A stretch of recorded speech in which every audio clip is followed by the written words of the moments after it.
The Central Club. What's going on, people? Welcome to the Central Club. This episode is brought to you by Weekend Defender and Re-Inspire Printing. If you haven't already, make sure you hit that like button, subscribe to the club, and hit the bell button to be notified of future content. The guest we got on today is somebody that I've been in contact with now for the last 12 months. Such a genuine person comes across on screen and now in person. We've been meaning to do this podcast since the first time we started speaking, and we hit it off from the get-go. I'm really excited to get into this podcast because there is a lot there that I think a lot of people will take out of this. There's some unexpected turns. So I warmly welcome Mr. Tony Murell. Nice one, Cole. Thanks for having me, mate. No problem. It's been a long time coming, hasn't it? It has, mate. It has. No, but like you just said there in the intro, it's just, we hit it off straight away. I remember, I'd look back at it, funny enough, January, we started speaking and stuff, and the likes of yourself and the other big podcasters out there, I sort of looked and thought, wow, I'd love to do my own little thing, and I know we're going to get into all that, but, we're just down-to-earth people, and we'd like to bring real stories from real people, so thank you very much for having me on. No worries, mate. Again, thank you for coming. Have you been to Cardiff? You must have been to Cardiff before. Yeah, I've been to Cardiff away, actually, to watch Everton. Was it the 1-1 draw? No, it was the 0-0, actually. Yeah, 0-0. Was it the Premier League one? Yeah, it was a 0-0 on a Saturday. Fellaini, I went to that, yeah. That was because we beat Man City, first game of the season, then we had Everton, we drew. I thought it was 1-1, it was obviously 0-0. Lovely day, really hot day, and then I got sent to jail then and missed the rest of the fucking season. But I remember it because it was our first time in the Premier League. Yeah, just in and out, just went to Cardiff. Yeah. But I've just had a little walk around, and it's a lovely city, mate, you know what I mean? And the people, I was like looking for the hairdressers to get me head shaved, speaking to like a gentleman cleaning on the street. You a Scouser? And he was like, hey, nice to meet you, have a great day, dead welcoming and that, so. Well, they say, I know you're an Evertonian fan, and we'll get into that. Yeah. But Liverpool and Cardiff, I've got a good kind of connection, I think. First of all, they do say that the Scouse accent and the Cardiff accent, because they're both Docklands, sounds a bit similar. The cars and R's and all that, like they say, they're quite similar because of the cultures that have come through over the years. But another good connection, I would say, is that when Wembley got knocked down, the Millennium Stadium was a good place for Liverpool, and we... The less said, the better. But I know a load of my mates who are Reds, they would always up here watching Liverpool in the cup finals and stuff. Yeah, the less said, the better, because I'm an Everton. Okay, fair enough. But I'll be dropping a few of them later. That's no worries. But no, look, for the people who don't know, you have a podcast, a great podcast, The Good, the Bad and the Ugly, if anyone wants to go and watch that. And I thought, like, when we were going to get you on, it would have been speaking about, podcasting in general, how people set it up, but also to do with your talking events you do, because you do some massive, is it the real life? So we do different events. So obviously we have the podcast, The Good, the Bad and the Ugly, which we'll get on to. But like the sportsman's evenings and the real life stories where we've had guests on, could be ex-footballers, ex-boxers, celebrities, and they just talk about the life. They're just normal people, Cole. Honest to God, a lot of people come and they see them on the telly, but when they come to the shows, they get something from it. They get to meet them in person, they have photos, and you put an event on, and there's no better feeling when you get like WhatsApps and texts the next day saying, Tony, me half fella, or me mum, or me nan had a belt tonight last night. And when you get that, all the hard work, and don't get me wrong, Colin, it's not a piece of piss. Everyone thinks, you're making shitloads of money and all. Listen, if you've got a certain guest on who wants X amount of money, you've got to find that money. If when you agree, you sign a contract or whatever it is, and people go, you're charging this much, you said, yeah, because you've got to pay for the venue, you've got to pay for security, you've got to pay the guest, you've got to pay for the compere. Then, if it goes well, that's when you might see a return, but it's not all plain sailing. What's going on, people? Really sorry to crash midway through this episode, but we've got an important announcement to make. As you know, from day one, we have been giving you exclusive content week in, week out. And we've even built 3 studios from scratch, which has been a bit of a graft, to be fair. Well, now we're asking for your help in return. We promise to give you exclusive content behind the scenes footage, reaction videos, and documentaries if you really support us by signing up to our Patreon. The description is below. Stay central. Yeah, and I think it's the same with a podcast. People think it's very easy to set up a podcast, and they see you might get a good couple of views and you get a big guest on, they automatically think you're making. Do you know what, Cole? With the podcast, I was just saying to you both before I come on, I kept it to myself for 12 months. I didn't tell nobody, right? And it's the longest I've ever kept anything from my missus. And I was away on it. I'd gone away to like a lodge with my missus. She was like, Tony, switch that phone off. Don't fucking have that phone on. Whatever. And I said, I've got something to tell you. And she must have thought I was carrying on or something. Do you know what I mean? Yeah. And I went, no. I said, listen, I'm going to do a podcast. And she went, you fucking what? She went, you do events. You've got the garage. You've got this. And I'm like, and I'll come to why I do all these things, because it keeps me busy. And I thought, obviously, you need a name for the podcast. And for 12 months, I was thinking about it. I thought, everyone's been through good. Everyone's been through bad. And everyone's been through ugly. So about the good, the bad, and the ugly podcast. And then she saw it come down. She went, it's got a little bit of a thing to it, that, hasn't it? You know what I mean? And like I said, yourself, James English, Liam Tufts, Billy Moore, Mickey Melton, there's loads of podcasters out there who inspired me, who I look up to, and they've got their own little twist on things and spin on it. And I thought I'd love to do that. You know what I mean? And doing the events and stuff, it wasn't just getting celebrities on the podcast or people high profile. It was about, normal people, real people with real stories. And like yourself, you've had so many real people with real stories. And that's why our podcasts, people can relate to it. It's not just like one specific topic. It's across the board.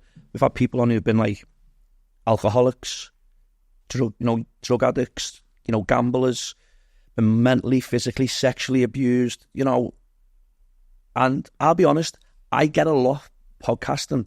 It helps me and what we've been through as a family and stuff, which we will get onto later on.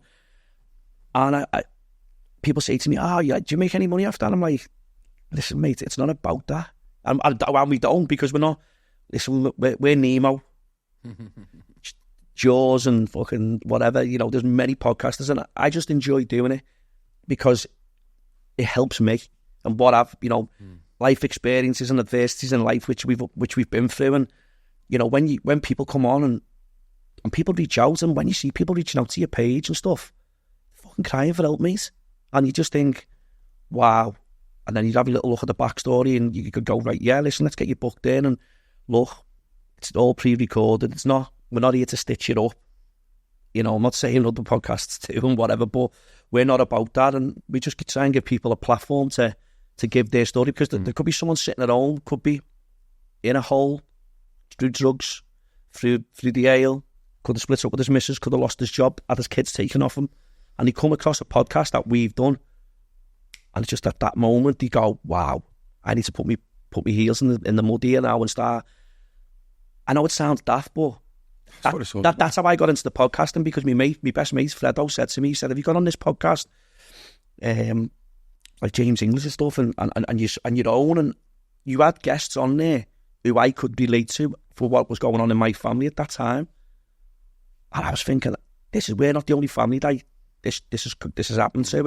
And when you're in that place where you go through the adversity, what many families go through, and male and females go through, which we'll talk about later in the podcast, that's why I wanted to do it, because it helps me instead of fucking sitting on what it was that was going on. Yeah, well, first of all, like, fair play to you. Like, honestly, from doing this myself, I know that you're making a massive difference with the podcast. Thank you. Unfortunately, there are people out there who do this for money. I'm sure it's least enjoyable, because you're always chasing then, in you, and you're doing it for the wrong reasons, I think. And the one thing that I disagree with is when people, you get someone on with a traumatic story, and people would say, oh, you're getting on someone controversial for the clicks, and it's like, well, no. Some people are doing that. Yeah. I agree, but we're getting someone on who's been through this trauma to be able to project to the other people out there who probably haven't come forward, are probably it's killing them with inside. Yeah. And, I think it's a perfect way of helping people that, thankfully technology has been able to gift us. Exactly. Podcasters, it was something that I was never ever into. It was just always football and that was like, that was it. And then it was just like speaking to yourself, speaking to James English and stuff, and you know what? And I thought, I'm a nobody, Cullen. I'm just a lad off a council estate. I have a little go at fucking trying to run events and stuff like that. Like, like everything in life, you've got to do something. And I do it the right way, do you know what I mean? Don't get me wrong. There's other ways. And, funny enough, I enjoy doing this. Mm-hmm. It's not like people say to me, Tony, what possessed you to do a podcast? And I just said there, with certain things that have gone on in my life and my family's life and people who are now around me. I remember my brother saying to me, Tony, because we've had, like, obviously, like yourself, Cole, you've had, your dark days. And my family, my auntie and uncle, who I absolutely adored, they were drug addicts. My uncle Les was a boxer, dead good boxer, well-respected, scaffolder, well-known on the Northern Soul scene and all that. And I remember a guy getting up and he'd been to, like, Wolverhampton, or they'd been to Nantwich or Wigan, you know what I mean, all these places. And then they just got on the heroin and that. And as a kid growing up, it fucking killed me, mate. Mm. I love my Uncle Les, you know what I mean, and my Auntie Jackie and my Uncle John and all that. And it killed me. And I used to be embarrassed when I'd be with my mates and all that, but all my mates were all day, you know what I mean? They didn't take the piss out of me, or because they knew that was my uncle and auntie, you know what I mean? So, yeah. But I think that's where the gravy is, though. You just said I'm a nobody. That's the gravy in this, I think. And you do it with your speaking events, and of course, it's good to have big names on a podcast, but people would probably laugh at me and tell me I'm full of shit, yeah, right? But someone said to me, right, you'll have the same outcome, right?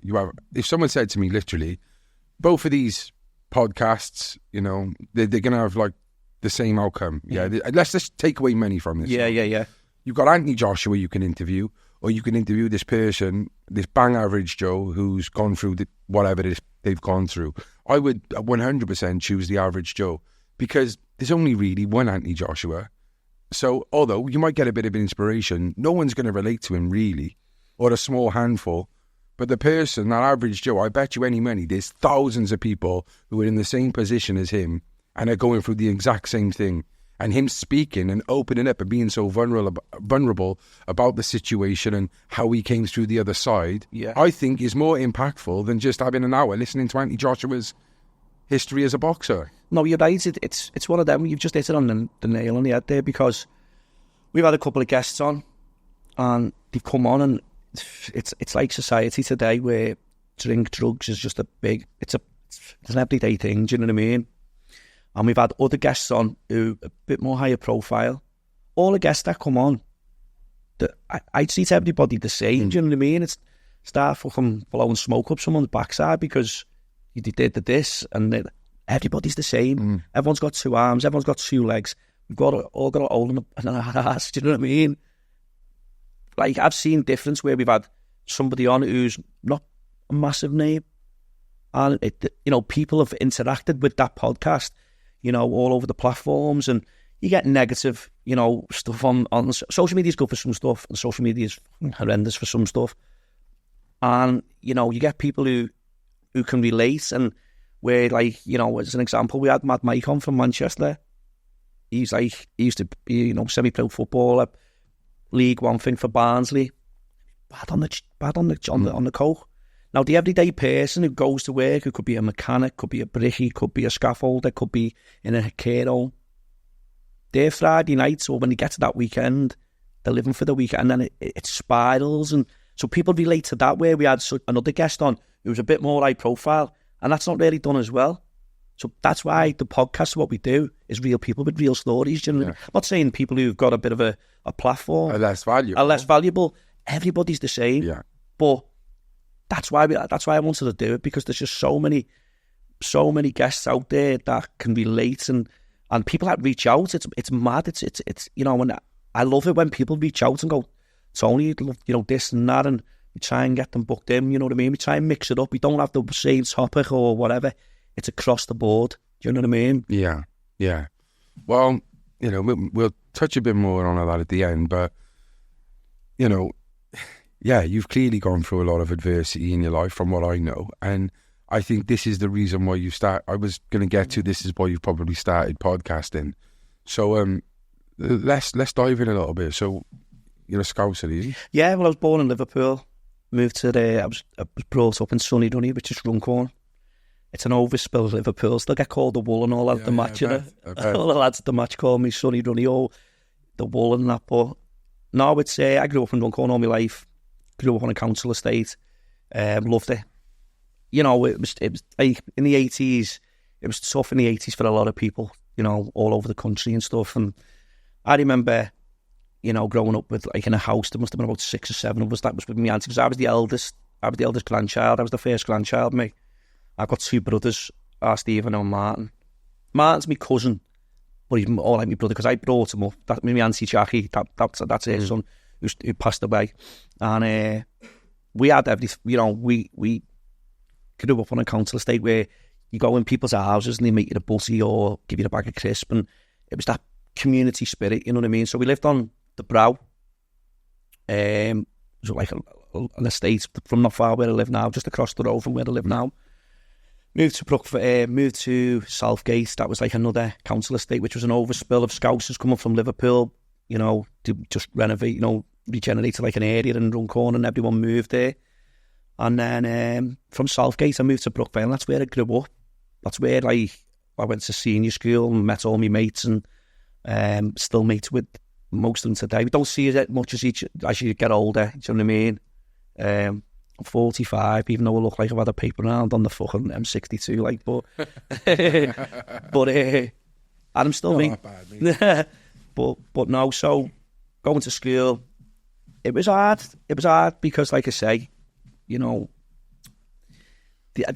home we lived in, like my mum and that, she was more into the ale, and the drink and stuff, and like parents' evenings and stuff, fucking turn up. And when I was playing football, all the mums and dads would be there, and my mum never turn up. And the fella she was with, he was like my stepdad. She was fucking, he'd be giving her a crack and all that. And when you're young and that, you physically can't do nothing about it. You're fucking petrified. You were scared. I was scared. And I had my little brothers and that to look after and all that, and I was fucking petrified and stuff. But as I got older, I started playing football, with my mates from secondary school and stuff. Played for Alton Sports, loved it. We fucking won everything. We were, you know what I mean? I wasn't a bad little footballer, you know what I mean? I used to be like a little stiff, mate. As you can see now, put a bit of beef on and that, and I loved it. I used to love going and playing football. That's all I wanted to do. And I always used to say to me mum, I'm going to get you out of this shithole. Meaning I'm going to go and play pro. You dream, don't you? I always wanted to play for Everton, because Everton are my team, like. And so did you live with your auntie because of... No, I lived at home. We were just left to our own devices, cold. Right, yeah. Fucking getting home from school. The house was locked. Have to go to the pub. You just want to come home from school and fucking go out and play footy, or go and do stuff with your mates, or have your tea. Or I'd go down, and in the end, I'd just go down to my mates and have my tea there. And their mums and dads knew my situation, do you know what I mean? And this went, not just me, there was many other, like, young kids like myself, lads and girls whose mums and dads were fucking, on the ale and that, and it seemed to be the norm. So as you do, you get older and all that, and playing football, I played football for my district and stuff, and all the lads in the district were really good footballers, but all the clubs, all of them. I was the only one that didn't have a club. And my deputy head teacher, Mr. Brown, I still speak to him today. Pip, his name is. He always shouts at me when he comes to my comedy nights, because I say to him, all right, sir. He goes, Tony, stop calling me sir. It's Pip. He took time out of his family's life after school to take me to fucking trials for Port Vale. I got trials for Port Vale, and I'll never forget that. I'll never, ever forget what he done for me, because without him, I wouldn't have been able to go and have them trials. And I remember going, and it was only me and another lad, Clark Rooney. He was from like Bootle or Sefton or somewhere like that. And we were the only two Scousers there. There was like Manx and Stokies and a couple of Cockneys and Brummies and that. And it was a trial, and I turned up and I'd forgot my socks and my shinnies, and I thought, they're not going to let me have this trial. And anyway, my head teacher like blagged it for me, and he asked me to go back because I give a good account of myself. Do you know what I mean? I was getting stuck in, and I've made up a bus and that in your belly. I got home, told me, didn't give a shit, mate. Didn't give a fuck.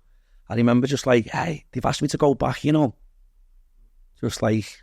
You're expecting... Yeah, you know what I mean? And I'm thinking, this is the start of getting us out of this shit here. Do you know what I mean? And so... Do you think that has an effect on your drive as well? Like, you know... Yeah, I think it does, because it's like anything. If you don't have it, you'll never know if you'd have a go at something. It's like when I started doing the events, I said to me missus, I'm going to do an Everton night, you know. She went, dickhead. But I'll show you. That wasn't being like arsey, like, I thought, I'll remember that. First one, Howard Kendall, Frankie Allen.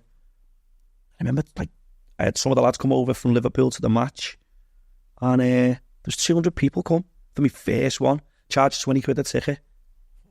Do the maths for, innit, $4,000. So I went, paid. Now, made a few quid there.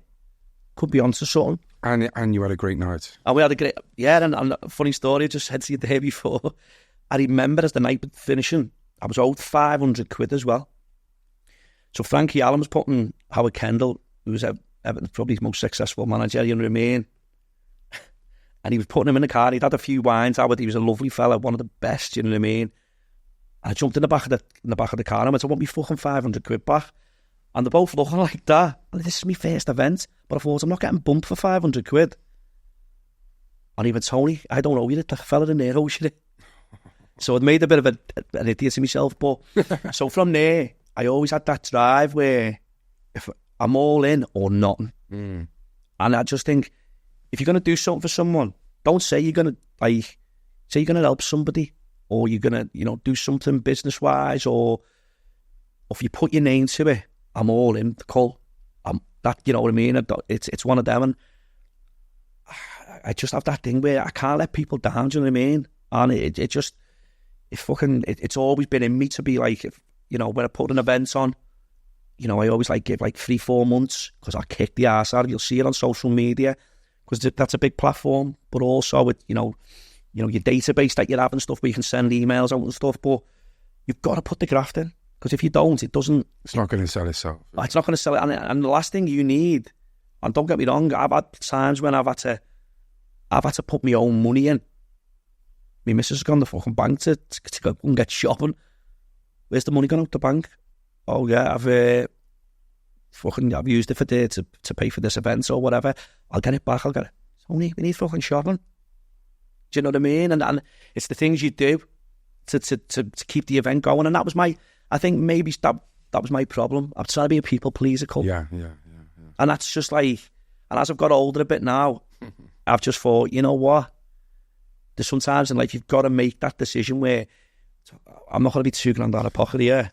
Well, this is on that topic of being a people pleaser. I think a lot of people could probably take something from this, because I feel like I've always been a people pleaser, even when I was robbing people. No, but especially now, since being given this second chance at life, I've tried to keep my name staunch. This time it's clean, and I won't let people down. But how did you go from someone who was a people pleaser to someone who did it just happen? Do you know what? Because I find it hard to say no to things. Or, I did. If you're in a restaurant and they might give something wrong, my missus would be fucking, and I'm like, no. I miss tells me not to say nothing, no, but I used to be, but now I'm like, no. Or it is a funny one for you. It's like we've been out having fun to eat. It was service charge for 68 quid because there was a big family do. I just pay. I went, fucking no chance. I said, I'll give the girls 20 quid, yeah, in your pocket.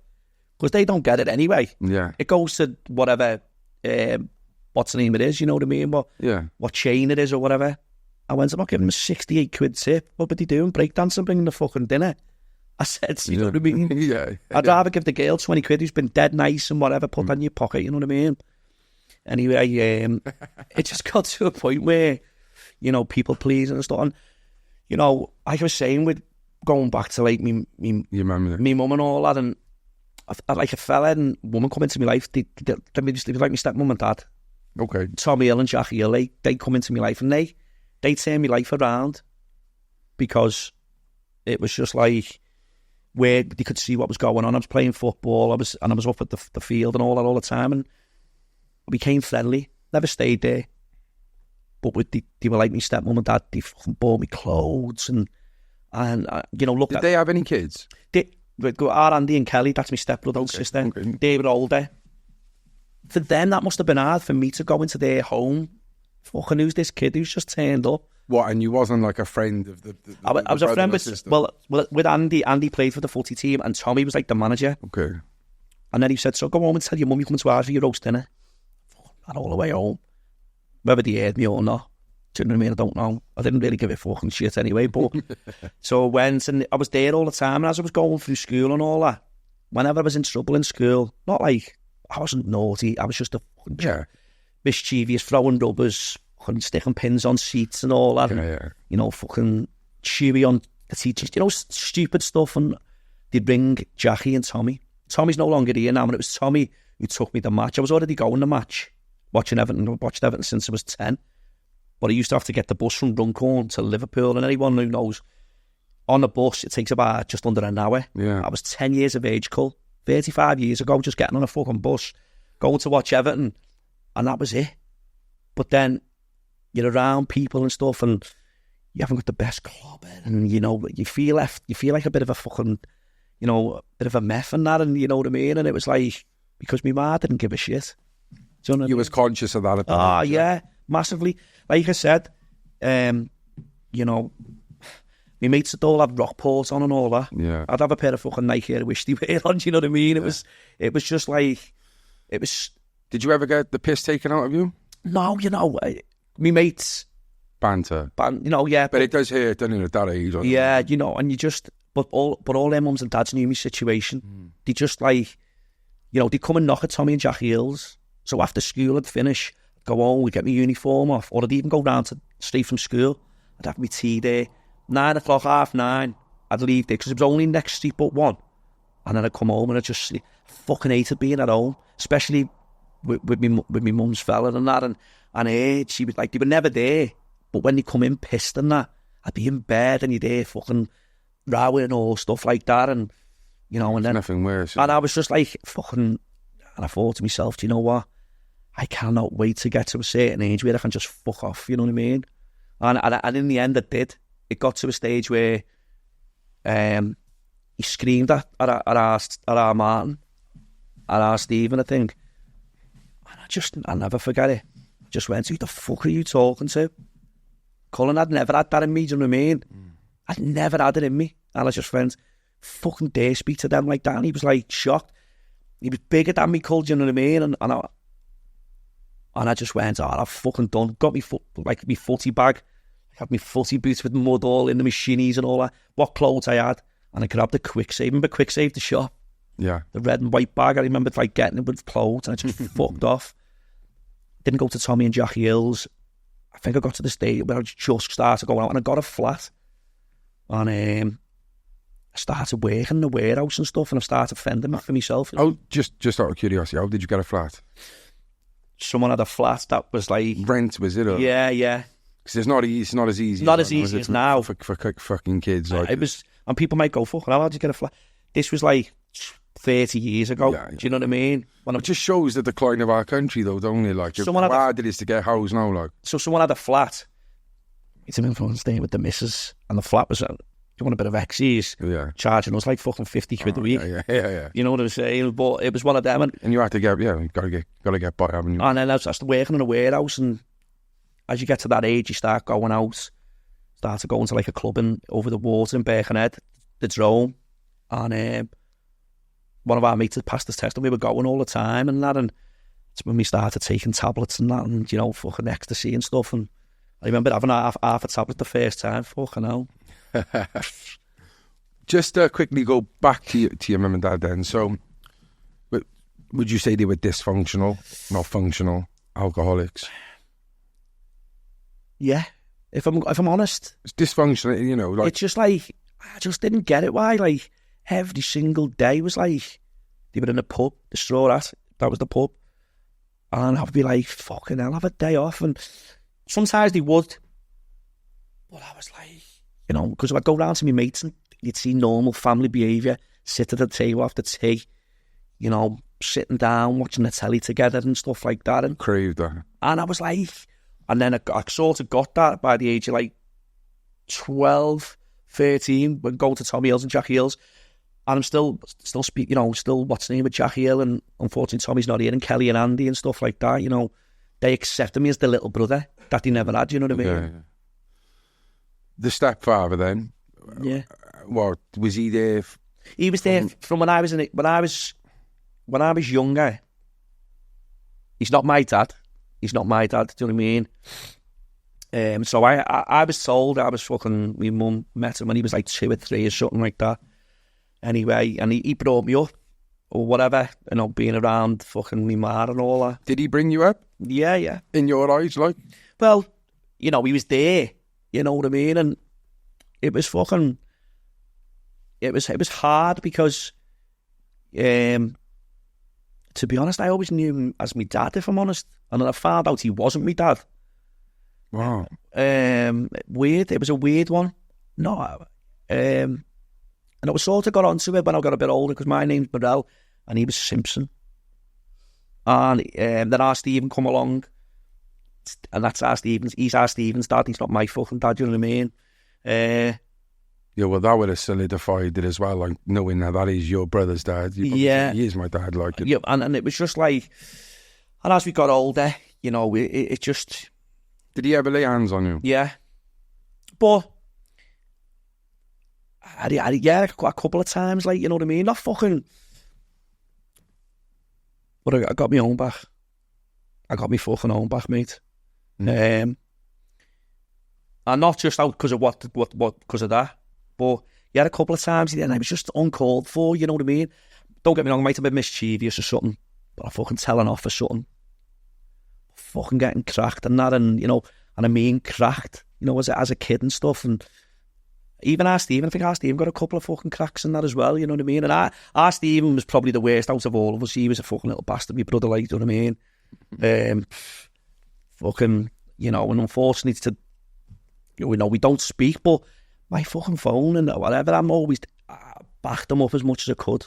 Yeah. He just got into so much shit, and it got to a point where people were pulling me saying, "Oh, I don't want to fall out with you, but your kid owes me fucking, what's the name, or he's took this," and I'm like, go and fill him in, but Tony, I don't want to have any shit with you. And I went, you're not going to, I'm sick to fucking death. I'm always having a meal with my missus in a restaurant, or I'm out in a boozer somewhere and someone's, why are you fucking telling me in front of me, missus, come and pull me, and I'll fucking... And in the end, I just said, look, and the straw that broke the camel's back for me was someone rang me from jail. And it was Mother's Day, I'll never forget it, my missus was out. And some kid rang me. I didn't know the number. I went, hello. He went, is that you, Tony? I went, yeah. I went, who's that? He went, such and such. And I went, all right, mate, what's happening? He went, listen, Tom, no, it's not you. But something's gone missing. 2 ounces of something's gone missing. And I went, oh, right, okay. I said, that stuff's destroyed my fucking family. I said, so it was infuriating me then. I went, listen, leave it with me. But I'd done my knee ligaments playing footy. So I was limping, you know what I mean? My missus was out. No, he said to me before he put the phone down, he was in jail, by the way, this kid. And I went, and he went, so look, we're all day. He said, but I know what car your bear drives.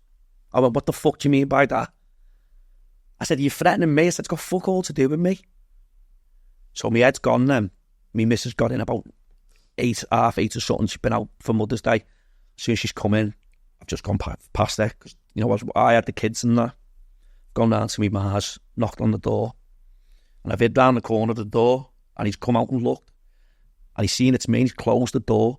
I put my arm on the door so he couldn't close, and he's going, Tony, don't. And I went, Stephen, listen, I'm not going to do nothing. And he's going, Tony, don't. And I've just gone, fuck off. And I just had enough, Cullen.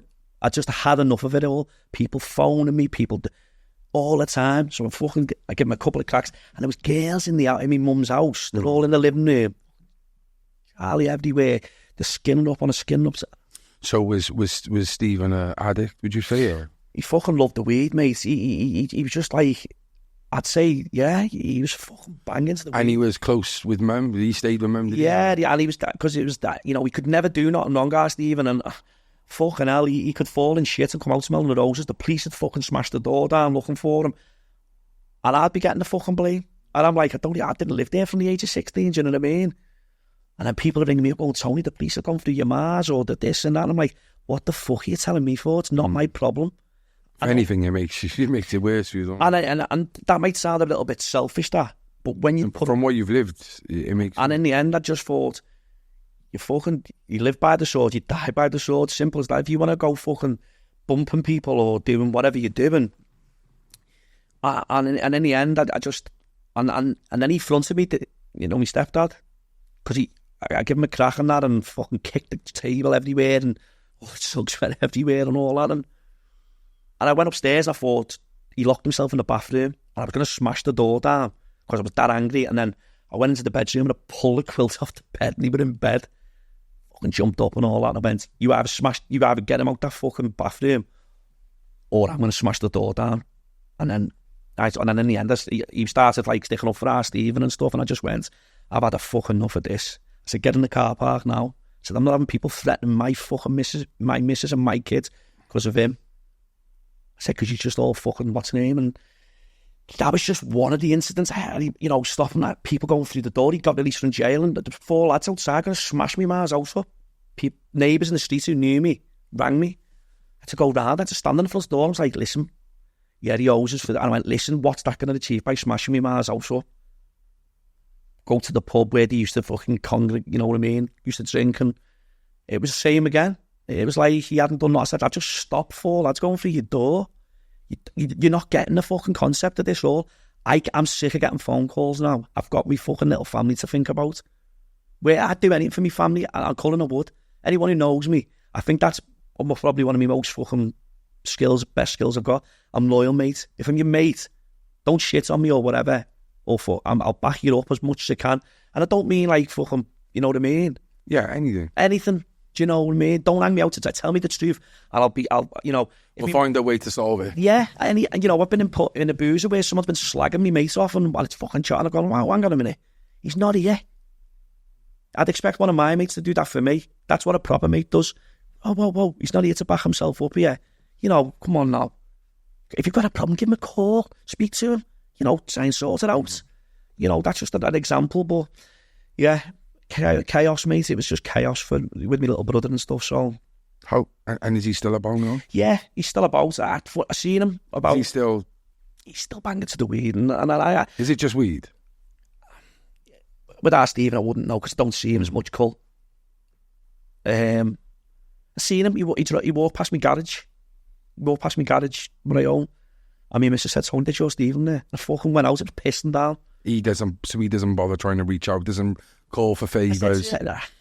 It's like anything, you know. I said, Stephen, why have you not come? I said, do you know where I live?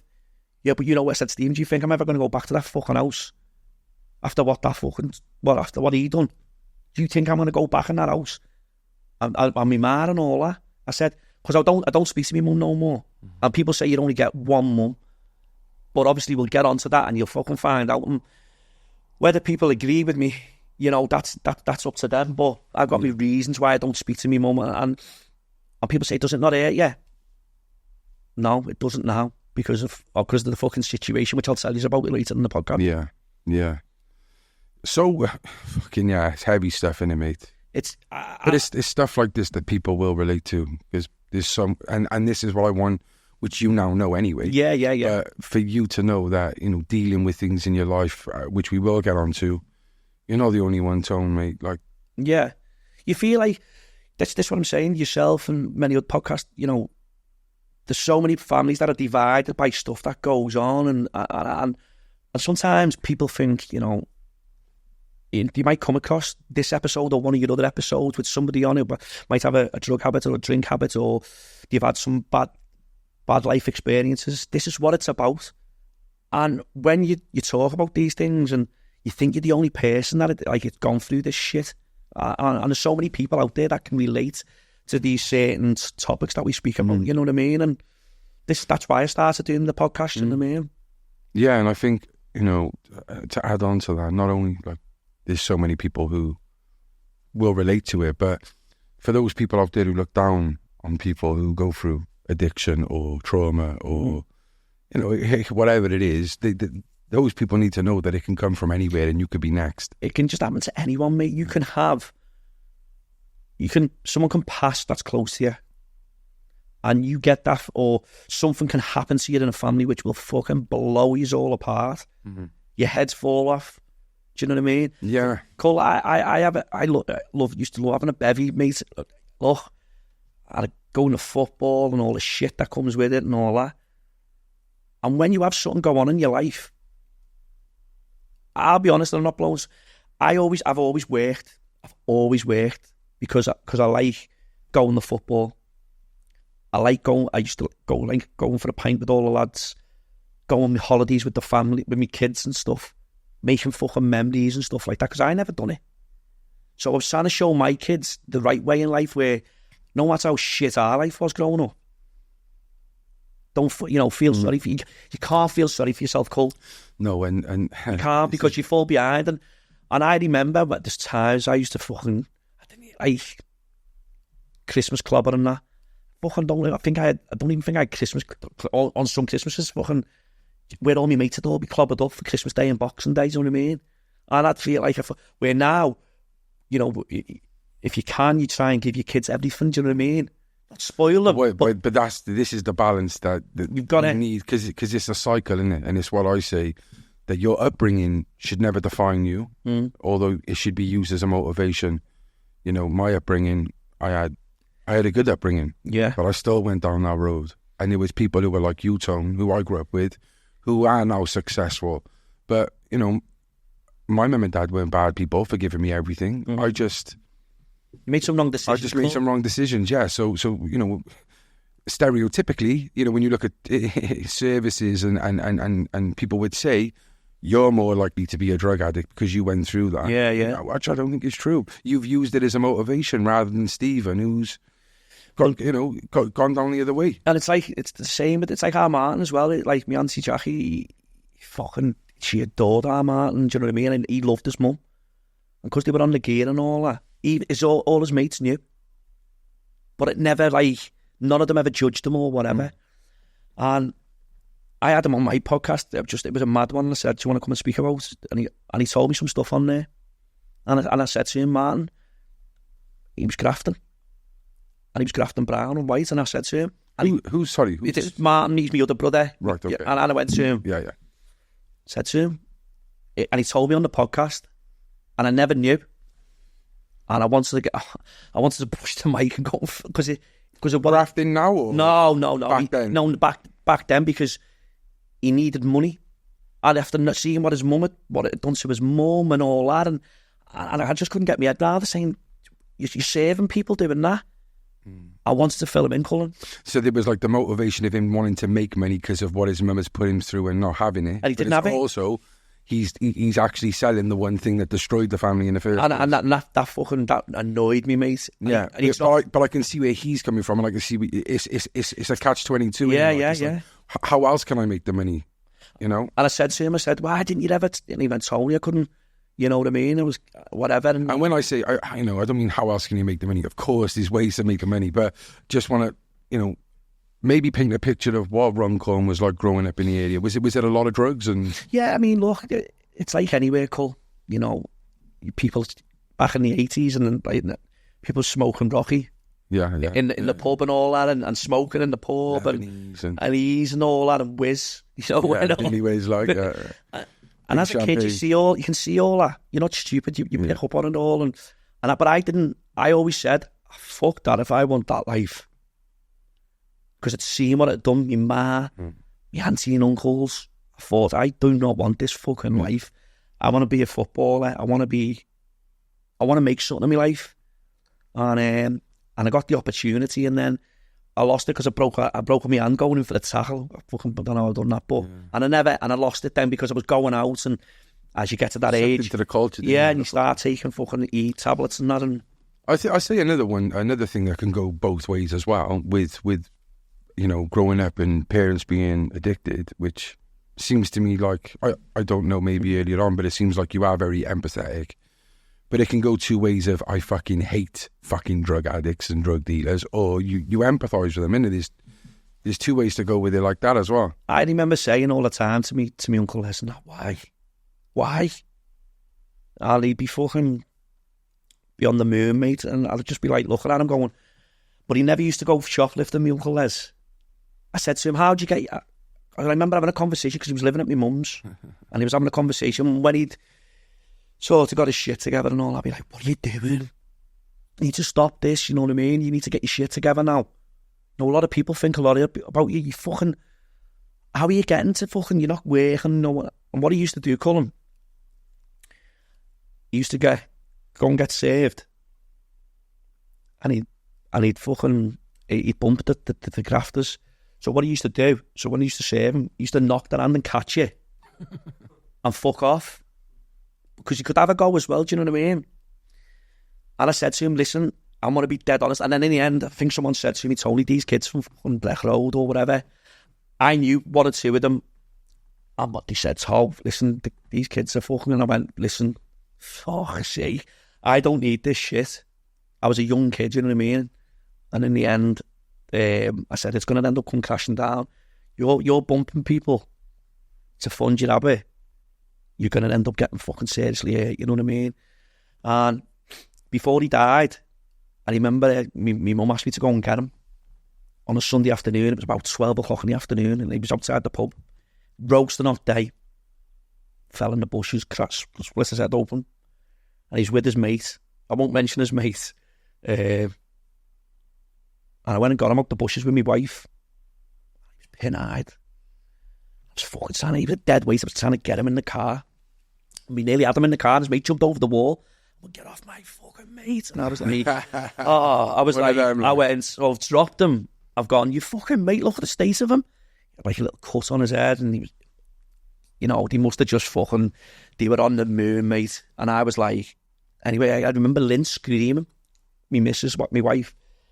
And he was like squeezing her arm, you know, because he was in the car, half in the car. And so I've just got him, fucking lashed him out the car. I said, Lynn, get in the car, let's fuck. And as we're driving away, they've tried to boot the car. So I've gone to my ma's, I've fucking kicked off. I've gone, don't ever ask me to go and get him. I said, he's just fucking, look at her arm. Like fucking big, like, what's the pinch marks on her arm or where he grabbed her. And I said, they're trying to boot the fucking car.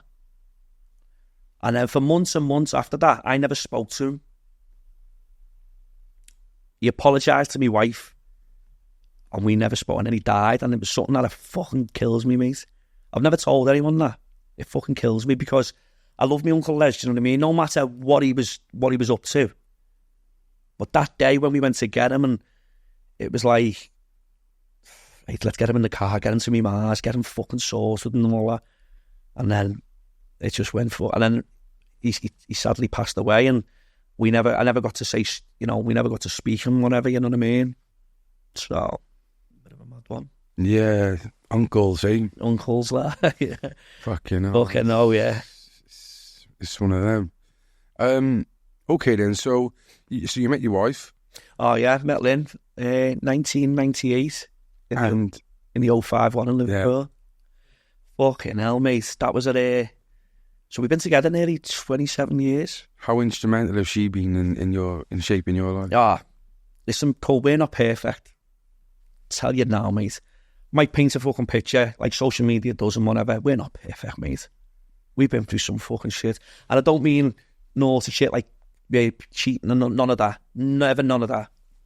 Just like family stuff, and I would make shit as a person and stuff, and my missus has had it tough as well, you know what I mean? She's the rock of the family. She's like, you know, always puts a brave face on when she's fucking probably hurting. You know, I've got my daughter, Olivia, who's 22. I've got our Sam, he's 28. And and I've got 2 beautiful grandchildren, you know what I mean? With our Sam's missus, Becca. Yeah. What they call you? Granddad. Granddad, yeah. Fucking hell. They have you up the... It's good to go like that. You can give them back at the end, you know what I mean? It's good, you know what I mean? But the crackers, the bonkers, but I wouldn't swap it. Me missus, she's straight as they come. She doesn't sugarcoat nothing. She doesn't blow smoke up anyone's ass. Doesn't matter if you are fucking, you know, some celebrity or whatever. You know, that's... And I think I take a lot from her as well, because where our people please me, you know what I mean? I used to try and people please. No fucking messing about with it. You've learned it from Malin. Yeah, and she just holds no punches. She just says it how it is, and you know, and like everyone says, behind every man there's a fucking great one, and it's true. You know, we've had our ups and downs. You know, I've, you know, many times been like selfish. Football, out on the piss on a sat, going out at like 6 a.m, getting back Sunday afternoon because I've been out all day fucking drinking and carrying on, and you know, fucking as you do. Going back into fucking wherever you are in Liverpool or whatever, and going back to your mates and stuff like that, and you're fucking getting in and you're thinking, fucking hell. And to be honest, she's been fucking since day one. You know, she's the hard knock of us.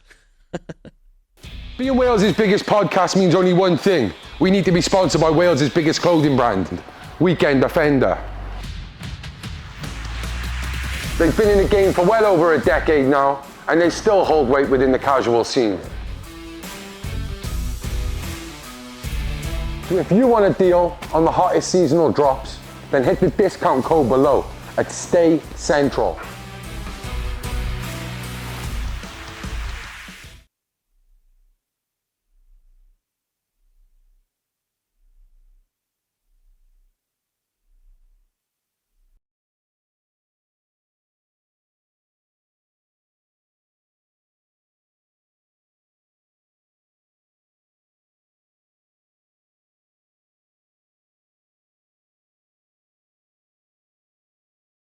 Yeah, your wife, she seems instrumental in your life. Oh, she's brilliant. Like I say, she's the captain of our ship, you know. And she takes no shit as well, you know what I mean? And she always looks out for me where I'd normally go, oh yeah, and you don't want to listen. You know what I mean? She's looking out for me, but I just see the good in people. Like you just said, Cole, you do yourself. And Has there been lots of told you so's then, is it? Oh, fucking hell, mate, I hate it. Especially when I go and watch Everton and I come back at 3 a.m, because I told you the shit, the way you speak to them. So it's like, I've just been to Southampton. So if Sylvester Stallone supports Everton... Oh, fucking hell, mate. It's mad, isn't it? The day of my life, honest to God. You know what? I wouldn't swap it. You know, we're not like your team, Liverpool, who are doing very well at the moment, and all the other teams who've got a lot of silverware. Well, let me ask you this question, because you know they say it. Well, I've heard it. So, would you say there's more Evertonian fans in Liverpool than Liverpool? I'm probably going to get a lot of shit for this, but there seems to be. I know a lot of Liverpool lads who go to. But listen, the way it is at the moment at Anfield is because it's a fucking business. So all the tours are coming, and I know a lot of the lads who don't go to Liverpool no more because of the way it's gone. So they were Liverpool fans, yeah, or still are. Yeah, don't get me wrong. There's a lot of Liverpool that go. A lot of, you know, you get a lot of Evertonians. There's a thing there's a statistic that's on.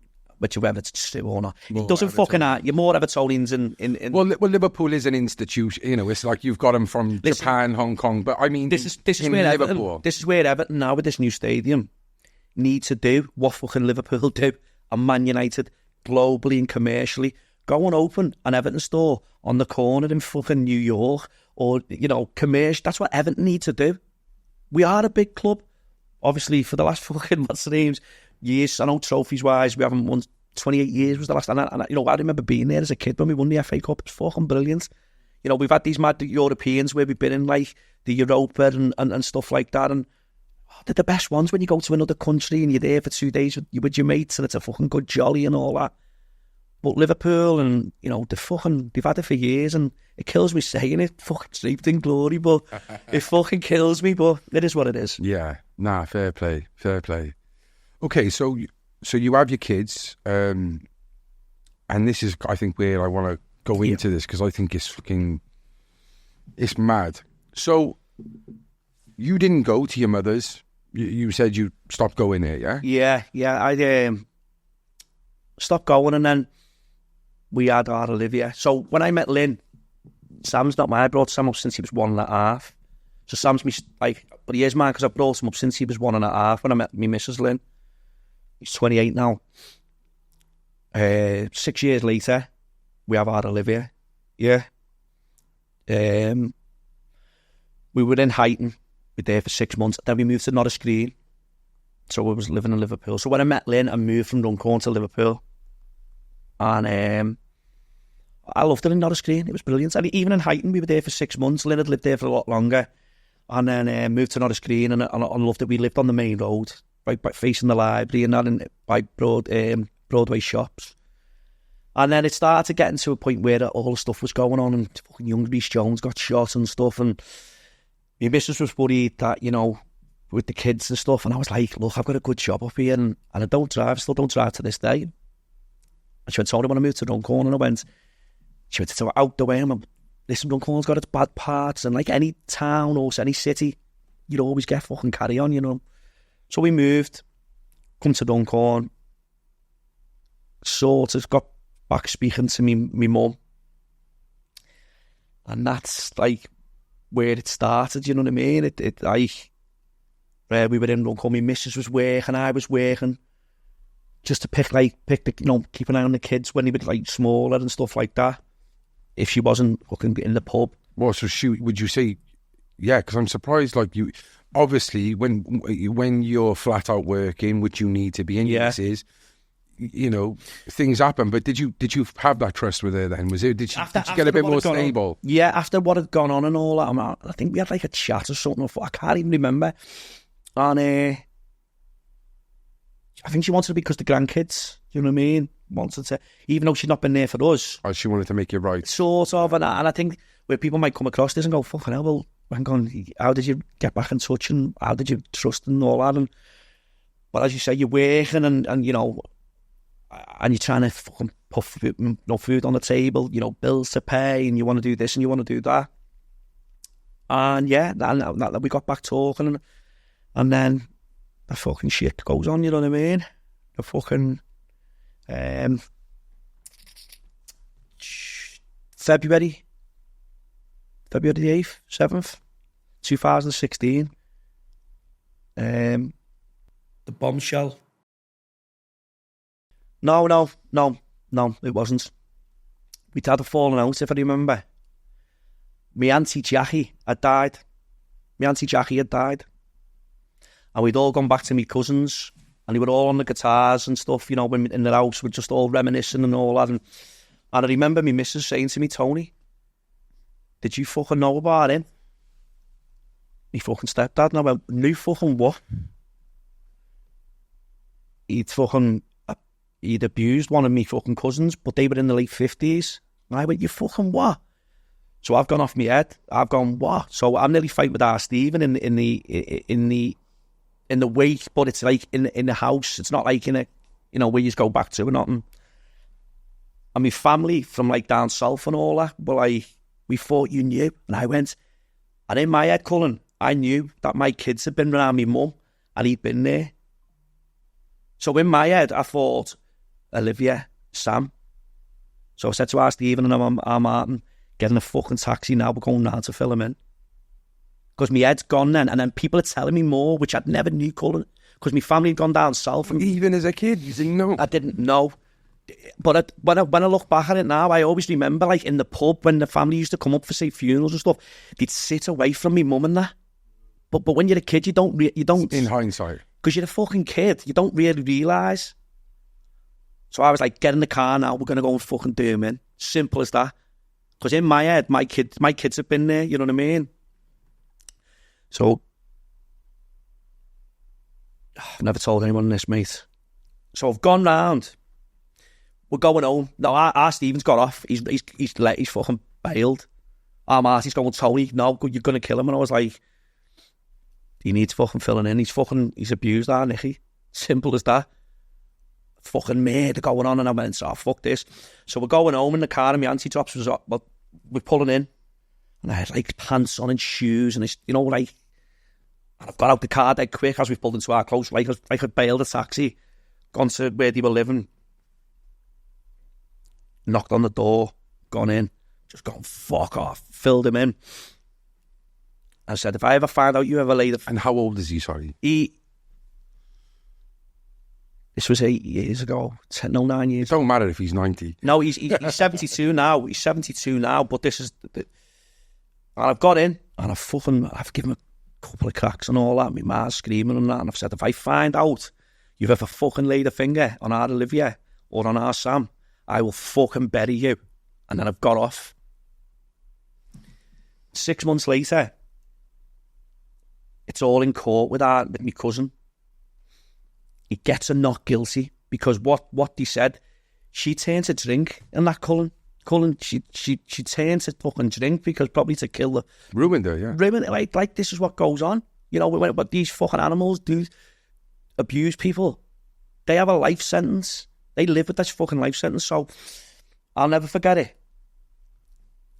No, go back. I was on holiday in Tenerife with my missus and our Olivia in a restaurant, and it was killing me, Cullen. It was something inside me that wouldn't go away. It was burning me, mate. It was like... And I was sat across the table from it in this restaurant. I said, Olivia, has anyone ever asked you to do anything that you don't want to do? She went, no, Dad, I'd tell you. I went, would you tell me? And I got tears in my eyes, Cullen, like when I was asking her. She was like, no, Dad, I promise you I'd tell you. Anyway, I went, okay. So we carry on with our meal. We're on holiday and all that. We go home. He's in court for my cousin on all that. He gets a fucking not guilty against my cousin. That was on the Friday.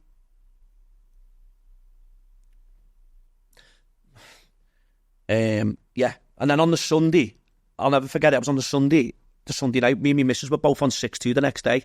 So we were going to be having an early night. And I remember, our Olivia come down, she wouldn't keep still. She was sitting on the couch, like, I was like, Olivia, keep fucking still.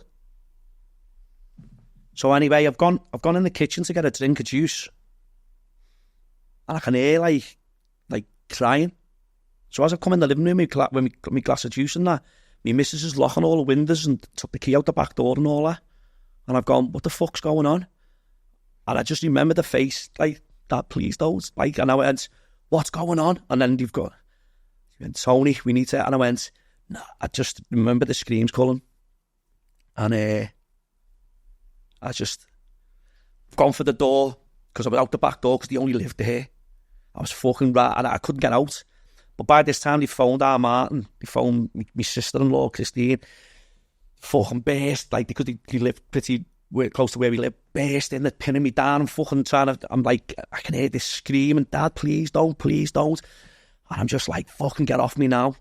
And then they've like pinned me into like, I'm like, listen, get the fuck off me now. I'm going to go and kill him. Our Marty's like that, and I've gone like, so I'm pleading with my brother, give me the key. Just give me the key, and I'll go in, and I'll let myself in. No one will know you give me the key. I'm going to fucking kill him. What he's done to our Olivia. Olivia didn't tell me what had gone on. She just said he'd abused her.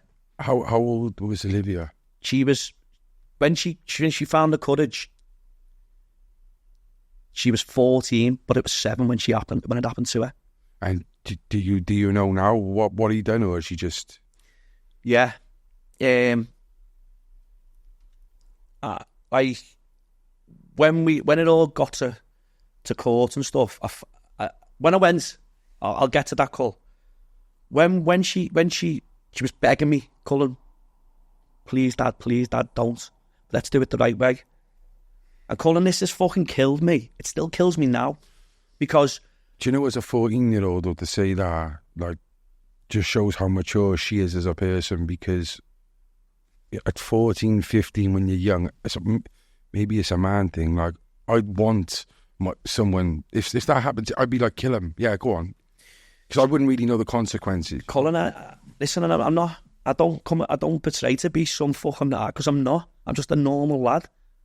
But when your world comes crashing down like that, it's your fucking child, it's your daughter, it's your princess. It's like my son. You know, I had to ask him as well. As anything ever happened to him? You know, and he said no, To, you know what I mean? And he was like... So it was probably just a female thing because he would have probably tried it with you as a youngster. Well, this is my family was saying that, and when I get to cut the court and that in a sec, so I'm wanting to go round, I'm trying to smash my way out the house and all that. My missus is screaming, Christine's screaming at me, our kids fucking fighting with me there, you know what I mean? And I'm like, just give me the key, and then.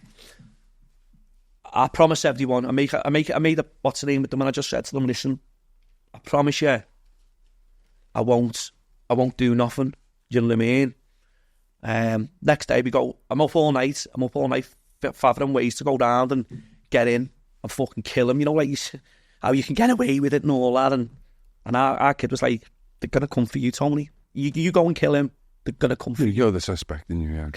So I remember getting up in the morning. No, I hadn't even been to sleep. I was lying on the pillow just fucking staring at the ceiling. And my missus just said to me, sorry, can't go out. No, sorry. Did you get to speak to him at all? Is it no. Words exchanged? So, fucking hell, mate. There was... No phone calls, no nothing? No, because what had happened... Like, someone, I think Litton's sister had said to me, look, you've got to do it the right way, Tony. You don't let him know that the police are going to come for him or anything, because you can fucking get off. Cullen, it was like from here to the gate, so just a little bit your gates are outside. And I just wanted to fucking get out and fucking kill him. And so anyway, went to the police station. I asked for a female police officer. The DC, I'm sure it was Joe Jones, this police officer. No, the police come in for a lot of stick, but you know what? She was absolutely from start to finish.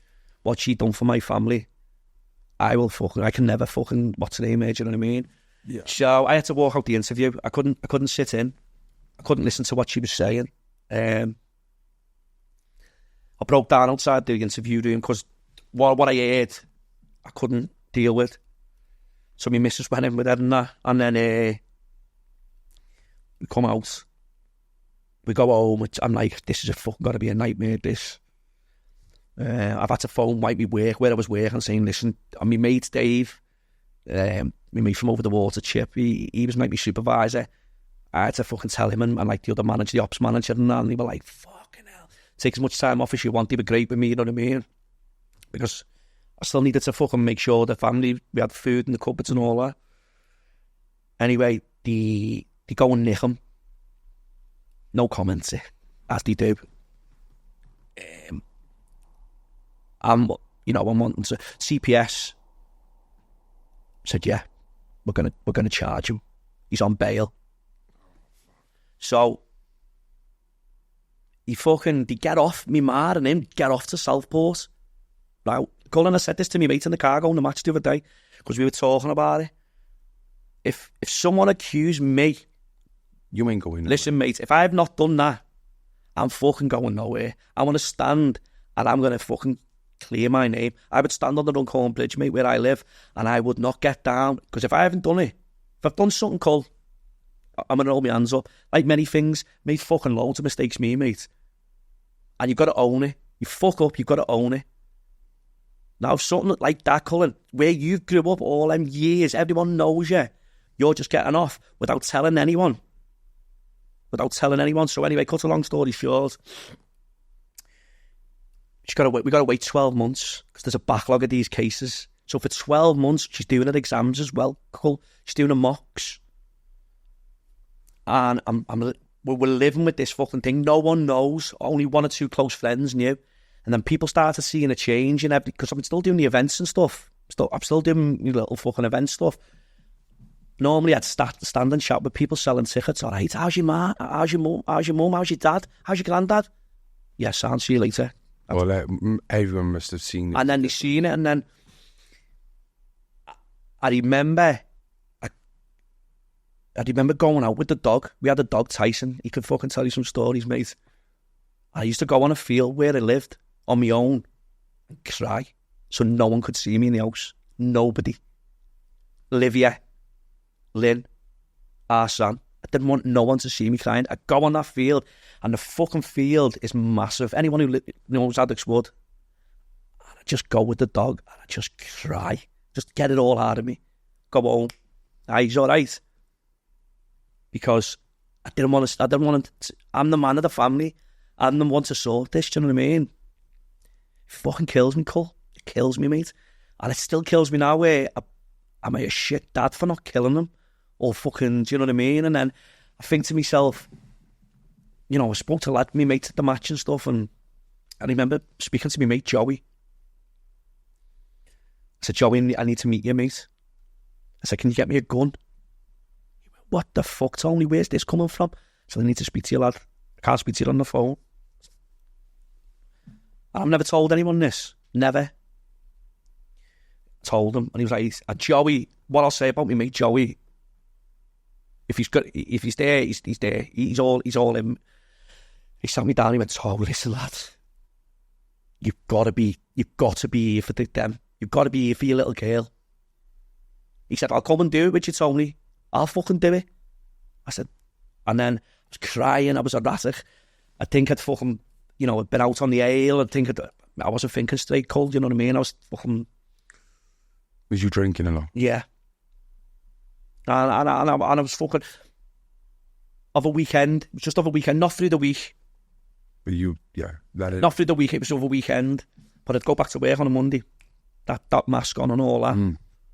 And then he said, Tony, I can't do it. I'm not doing it. He said, because Livia needs a dad. You know, you need to walk her down the aisle. You need to see her when she has a baby or whatever. You need to be there for your wife. You need to be there for Sam. You need to be there for your grandkids. And at the time, Cullen, it wasn't going in. I just wanted that fucking evil bastard for what he'd done. Yeah.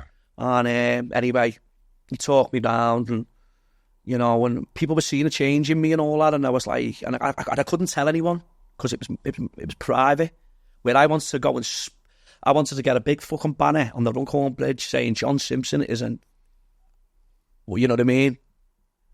And I couldn't because I was protecting my family, even though it was inside me, this burning fucking anger.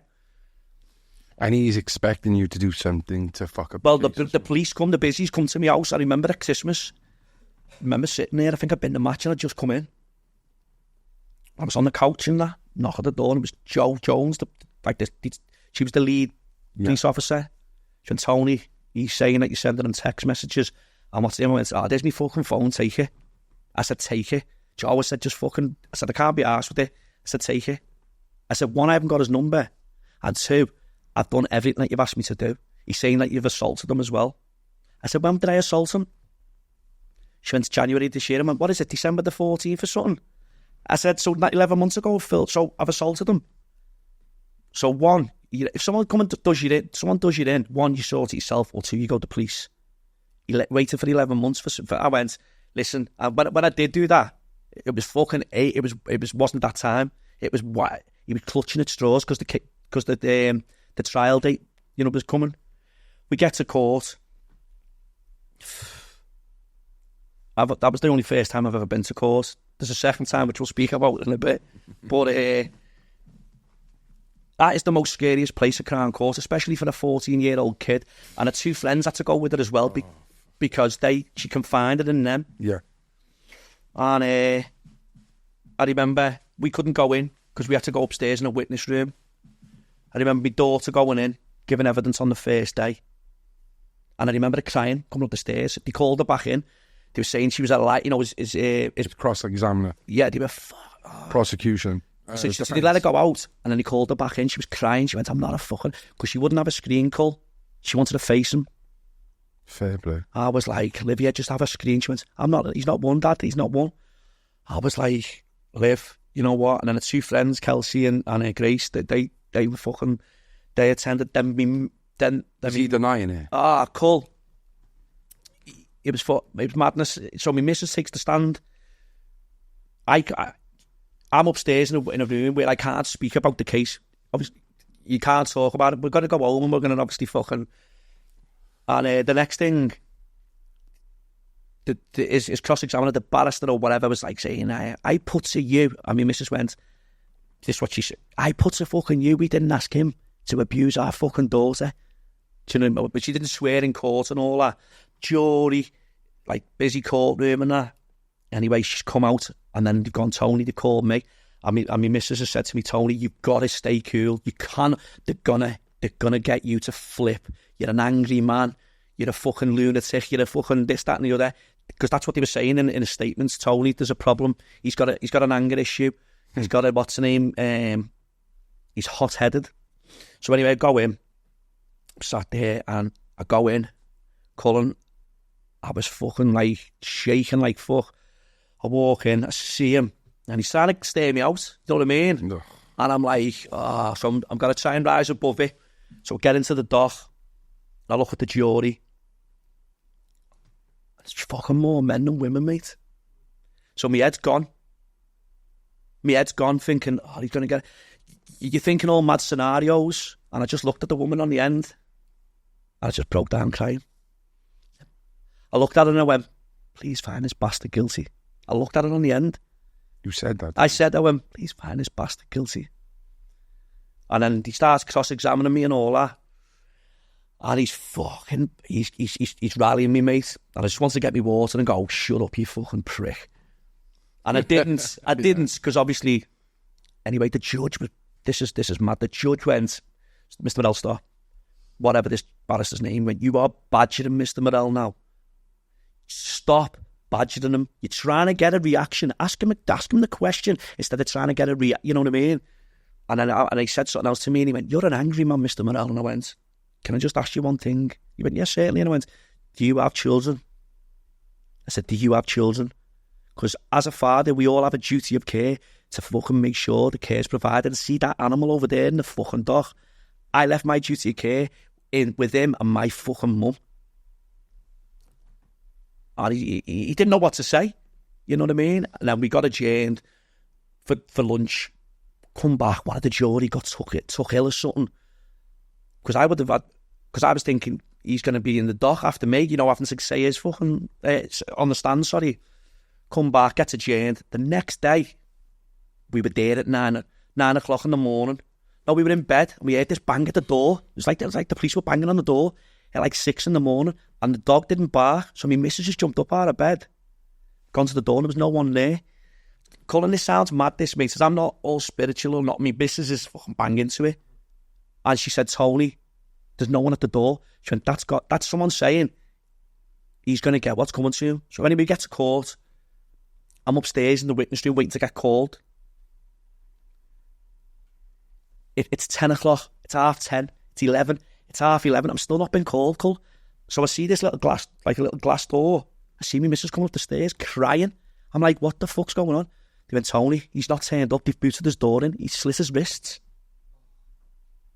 I went, you fucking what? No, he started to kill himself. And I've gone, is he fucking dead? Is he dead? Anyway, they've said nothing. So anyway, she comes in, she starts telling me he's cut his wrist in the bath. Like that. You know what I mean? Do you think someone banged your door though? It's Cullen. I swear down, mate, on my fucking grandkids, like, I swear to God, my missus was like, it woke us up, but the dog didn't bite. I swear to God, mate, it was weird. Like, I should have been at the door, you know what I mean? My missus has gone to the door, you know what I mean? There's no one there. And then we've gone to Chester Crown Court. Anyway, they say to us, like, Tony, you can't mention nothing around the town centre in Chester. The jury's walking about because it's against his human rights. I went, his fucking human rights? Are you messing? So was he in hospital? So what they done, they burst his... Sorry, I jumped the gun. Yeah, they've got him to hospital, bandaged him up. He starts pleading insanity to the busies and all that. Friday, they're still trying to get him to court, can't get him there. We can't go, I'm at the court again, I'm not that all day, can't say nothing to the jury, can see all and the jury know who I am, and the jury know who my missus is. Anyway, Friday, the judge fucks us off, says, come back Monday, and then they've said, look, so this could collapse, you know. Do you reckon Olivia will do it again? And I went, fucking... So I'm in tears. I'm in tears going, anyway, so we go take the kids camping, try and clear their fucking minds over the weekend. Olivia's dead sick. She was run down, and after what she'd been through that week, we come back on the Monday in court. They send us for an early lunch, And I'm walking down Chester Town Centre with my missus, and I see Jo Jones, and she goes, "Got him." I fucking break down. Cullen, just in tears. I'm in the back. Before you This is before we go back to the court. So they've got him from the hospital to bring him to the court. He's getting fucking what's his name today, because we thought he wouldn't. It would collapse. It would collapse because of all the shit he's saying. So I'm in the fucking, I'm crying in the McDonald's, I'm wiping my face, fucking squeezing me missus's hand, fucking, we've got him. So we're getting to court. I get put back upstairs. I hear the name, John Robert Simpson, solicitor to the cells. I fucking knew he was there. Then they're telling me, look, Tony, he's going to go into the court. He's going to look like a bag of shite. He's going to be in one of them issued fucking... He's going to have bandages round his hands. The jury are going to be thinking... Because the jury weren't allowed to be known why he hadn't turned up for 2 days. So when he turns up looking like a bag of shit, bandages round his arms, he's in them fucking... You know, that trackie, like a great trackie, a prison-issued one. Plimsolls and all that. So I'm upstairs, and then he come up again. They went, Tony... Lynn's crying. She's going, Tony, they're making me make a decision. I went, what do you mean they're making you make a decision? This is my wife. They're saying, Tony, he'll what's the name, to count one, but he won't agree to count two. I went, let the fucking jury do it. The jury going to nail this? I said, they're going to nail him. Let it. And they're going, Tony, they're saying go with it. Then the police said, me fucking head was all over the place, Cullen. So he's agreed, he's accepted count one for what he done, but count two, he won't. And so I'm like that, thinking, what the fuck do we do here? So we've gone with it. I went, is it over now? And they've gone, listen, he's gonna get sent. We're gonna go in. So this is the worst part, Cullen. I shouldn't have went in, mate, because I heard everything. What he'd done to her. It fucking killed me, mate. It still kills me now, but I just wanted to... The glass was there. I just wanted to say, and you know what? You're trying to... I don't know. The glass is about that thick. It's not... You can't get in it. And the cage on top, and they give him... The judge summons up, doesn't he, and all that, and he reads the fucking... What's gone on. I'm sobbing, mate. I'm sobbing. My missus is trying to console me. My missus is in bits as well. And then he goes... Mr. Simpson, I watched you when Mr. Murrell took the stand, and your demeanour changed. You were sweating. You were sliding in your chair. You couldn't keep still. And I've not answered none of that, because I'm just looking at the jury and I'm just saying what this fucking idiot who's trying to get me to kick off. You know what I mean? So he goes, count one, 5 years. I'll knock 6 months off for the guilty, but you're not getting no more. And count two to run concurrent, 4 years. So we got 9 years, but concurrent. Yeah, run by side by side. So all in all, he done 2.5 years, Cullen. He got 2.5 years. And then I was like, I didn't know how it worked. I thought he got 9 years and stuff like that. And anyway, I'm fucking... he said to me, Tony, don't, because I wanted to fucking go, you're going to rot in jail and all that. And the police were saying, don't, Tony, don't. Come out. Just said to me missus and my sister-in-law, who was a fucking solid as a rock for us, our Christine, like. We drive home and I went, so we've had to ring our Olivia and tell her, because obviously she wasn't coming to the court after she'd give her evidence, you know what I mean? I said to me missus, take me to me mum's now. She was like, Tony, don't kick off. Gone there, mate. Fuck off. Door off the hinges nearly. R. Stevens coming. I was like, pfft. Yeah. She's just got 9 years. You know, the mad uncle and the mad lunatic that you fucking, what's her name, that you've all portrayed me to be. I fucking warned you all. Like, and I said to me mum, I said, if you... None of them supported him in court now then. None of them went. Well, no, but listen to this. This is what I'm going to tell you why I don't speak to my mum now, Cullen. So... If she wasn't a woman, I would have threw her out the window. Because the barrister said to me in court, if it would have got to the point where we needed, because there was stuff he was fucking nailed on, mate, saying he didn't have a lockup, and he did have a lockup.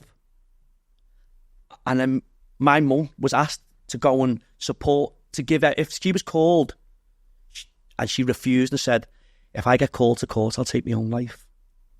So that's why I will never ever speak to my fucking mother again. You know, and that's why people, you know, you'd only get one. I don't give a Yeah. We never blamed her.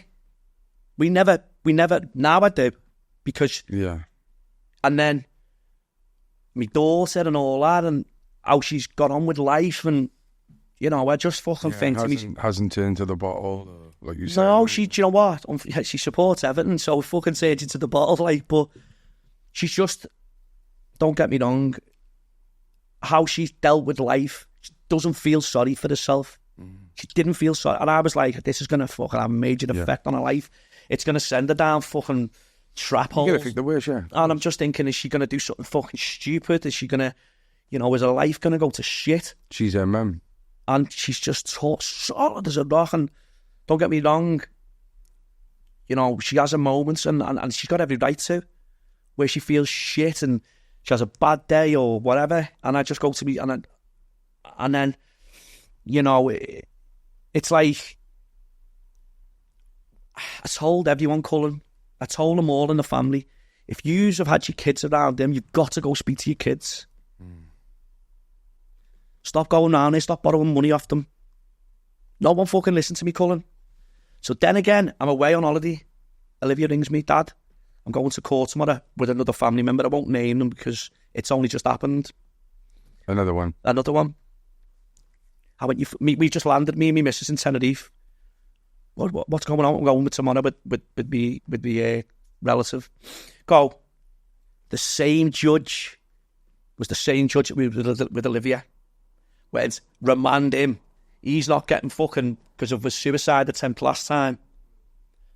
Later, got remanded 2 weeks later, Cullen, because I was coming home from Tenerife. He was up. That's how quick the turnaround was. They had him in. So I come back on the Tuesday night. The Wednesday morning, I remember having fucking World War III with my daughter in the house because she said, Dad, you're not going to the court today. I went, who are you telling I'm not going to the court? I am going to sit in that court and watch him get nailed. It was absolutely horrific what he'd done to my daughter. Horrific. But what he'd done to this other family member. So, look, I don't know if you want to speak on any, and I understand if you don't. Like, if you could give insight into, like, was this a one-off? Was this an ongoing thing? So, you know, if you can touch on any of the insight on it. With Olivia, I didn't. There was a couple of occasions which I didn't really, and it killed me, Cole. It killed me that. I can see. But then with this other family member, when I went to court when he was getting sentenced, now I'm gonna let you make your mind up. But when there's 20 incidents and you're getting 18 years rammed up your arse, mate, what does that say? You can understand exactly what he's done to this other family member. What he done to my daughter was horrific, and it kills me.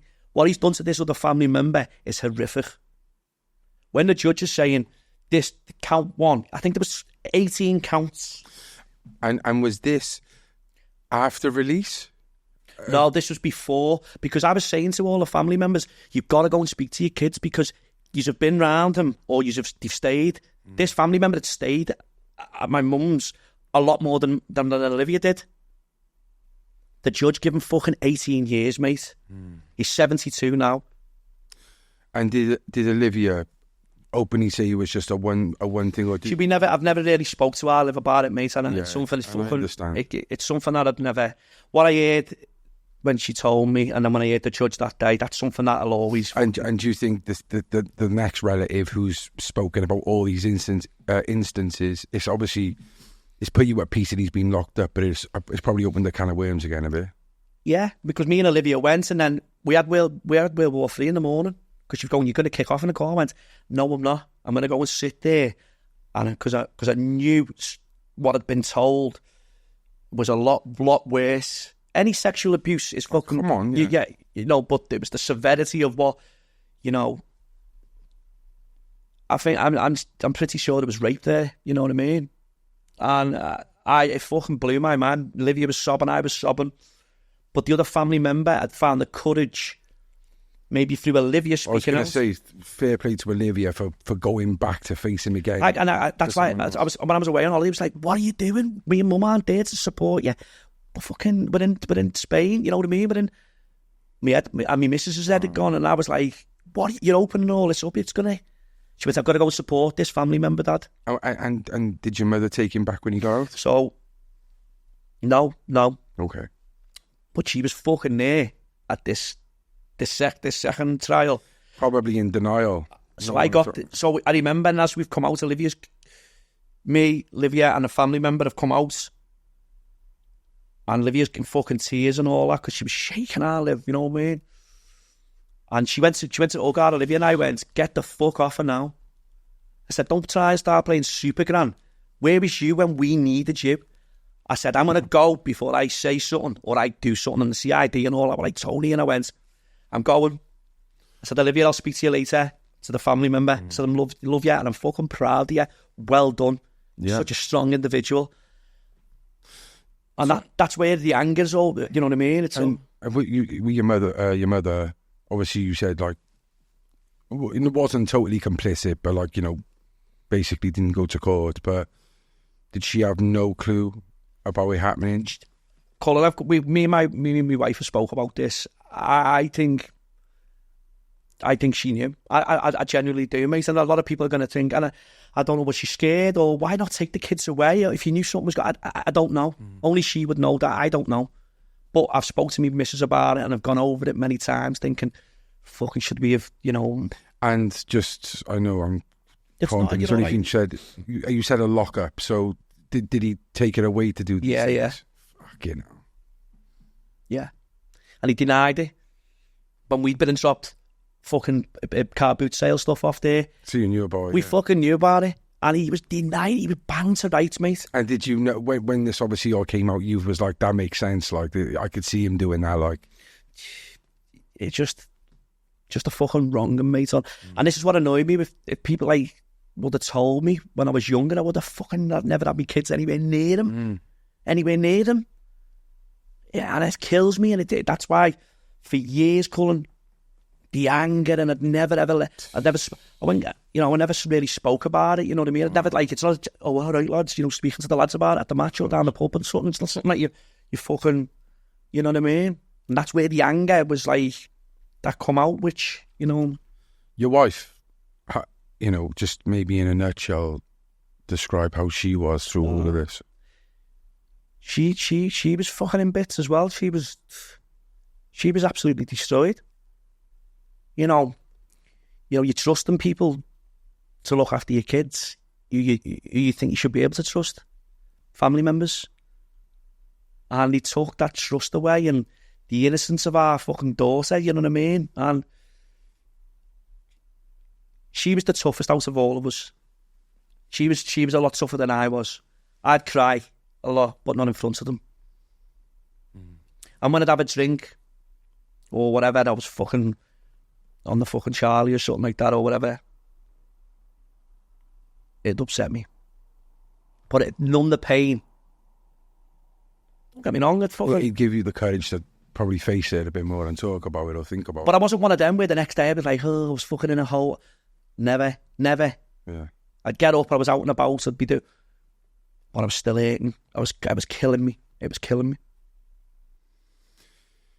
Well, maybe we could jump onto something another big thing that happened to you, which is you know, speaking to you personally, it was probably a direct link to that.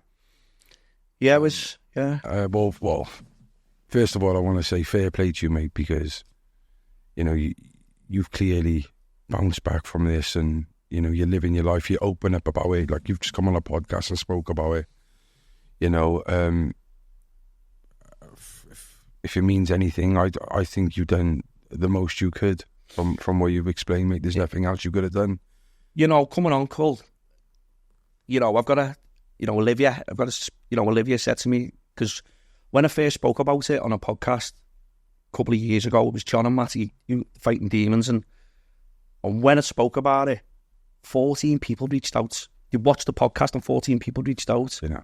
And I'm not bullshitting, I've got all the messages on my phone, and it's people who are, it's fucking scary, mate. And I remember being in Turkey away on holiday when the podcast, and I was crying at the pool with my sunglasses on. This is the reason why, isn't it? This is why you do it. Yeah.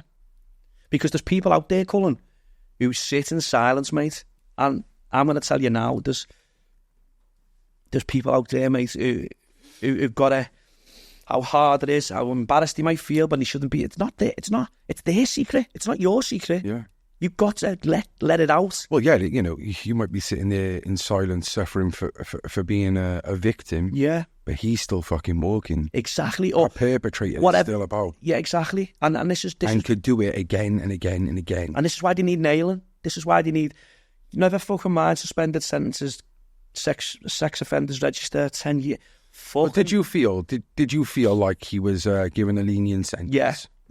One, and I'm not just saying it because it was my daughter. Anyone. 2 years, I think he was fucking pathetic. So with 5 years. Give him consecutive, man. Give him that consecutive. Exactly. And the sentencing probably wasn't bad, 9 years, but fucking when it couldn't. Exactly. I just think that the system's absolutely fucked, and the sentencing, what they do is all wrong. I think what kind of message does that send to those people? Look, I do a lot of talk on the shoplifting stuff, and the police have gone public and said they won't tackle nothing underneath £200. Well, that is giving a green light to a lot of people to shoplift. Same now, it is notoriously known, it's common knowledge that sexual predators have more lenient sentences than drug dealers. So that's a message for them as well to think, but you know what? I could get away with my deviance. I can do these things and I won't get slammed. But Cole, this is the thing. Drug dealers, people ask for drugs. People who are fucking abused don't ask to be abused, mate. How does that work? I just can't get my head around it. You know what I mean? And don't get me wrong, grafters and whatever, look, they do what they do. That's their fucking business. At the end of the day, people want fucking gear or whatever. That's up to them. You're speaking to a former head of my head. Exactly. You could easily blame drug dealers for everything. I don't blame drug dealers. Yeah, because it's your personal. If you want something, Cole, you're gonna make a phone call and you want something. No one gets asked to be abused by these filthy fucking animals, mate. And this is what I just think the sentencing needs looking at, and it doesn't matter if you're chatting online to nail them, because that's where it starts, mate. And I'll just add this on it as well, actually, because we do know drugs do destroy families, they do. I'm not saying let's lower drug dealing sentences. I'm just saying the fucking people who abuse, paedophiles. And that should be more severe, surely, than a fucking drug dealer. Exactly. I'm not saying swap them. I'm just saying that should be much more than that. Look at it and fucking, you know what I mean? And look at the trauma it causes. It's a life sentence for the victims, mate. Yeah. It's a life sentence. So the next thing we're going to talk about is, obviously, so this happened in 2016, you say? My daughter's... the case and everything. The case and all that happened in 2016. Okay. And then, obviously, you're a season ticket holder for Everton. Yeah, go home and away. Go home and away. And yeah. So if you're there week in, week out, 100% you're going to be mixing with lads and, so what's the firm called? The road cutters, what are they called? They say the county road cutters, but it's not, you know what? That was something from the early... Years ago, yeah? Years ago. And did you know the Scouser who went on... Andy Nichols? Yeah. Yeah, I don't know Andy. He's a good lad, Andy. Yeah, well, obviously, we've had a few hooligans on here as well. And although this will be fun to talk about, it does have relevance, I do think, to what's happened here. Do you know what, Cole? So what we're getting to is Everton go home and away. We got Millwall, didn't we? Fucking hell. So Everton and Millwall have got history from back in the 70s and stuff like that. And I'm not coming on here to fucking slag Millwall by any means. I'll tell you that now. I'm going to tell you what I done. What other people done. That's fucking their business, you know what I mean? What I done. So, 2019, Everton get Millwall away in the FA Cup. Me and Olivia have got tickets and stuff. Fucking Millwall. She was 17 at the time.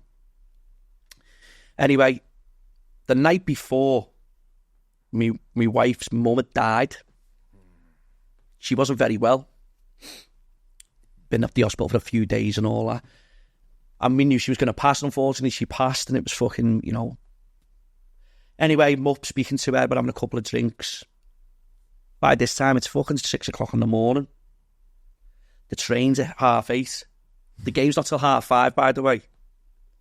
Olivia gets up, Dad, it's Millwall away. So she's in the shower. I'm in the shower after her. Down to the boozer. Get on the train's packed and all that. Get to London for about 11. Take Olivia to some bar where she can have some food and all that. And I hadn't really had a drink on the way down, Cullen, because I was fucking feeling a bit ropey, to be fair. It was Everton Millwall. And now when I look back at it, I was wrong taking Olivia. Big game, innit? Because of what we're going to get to.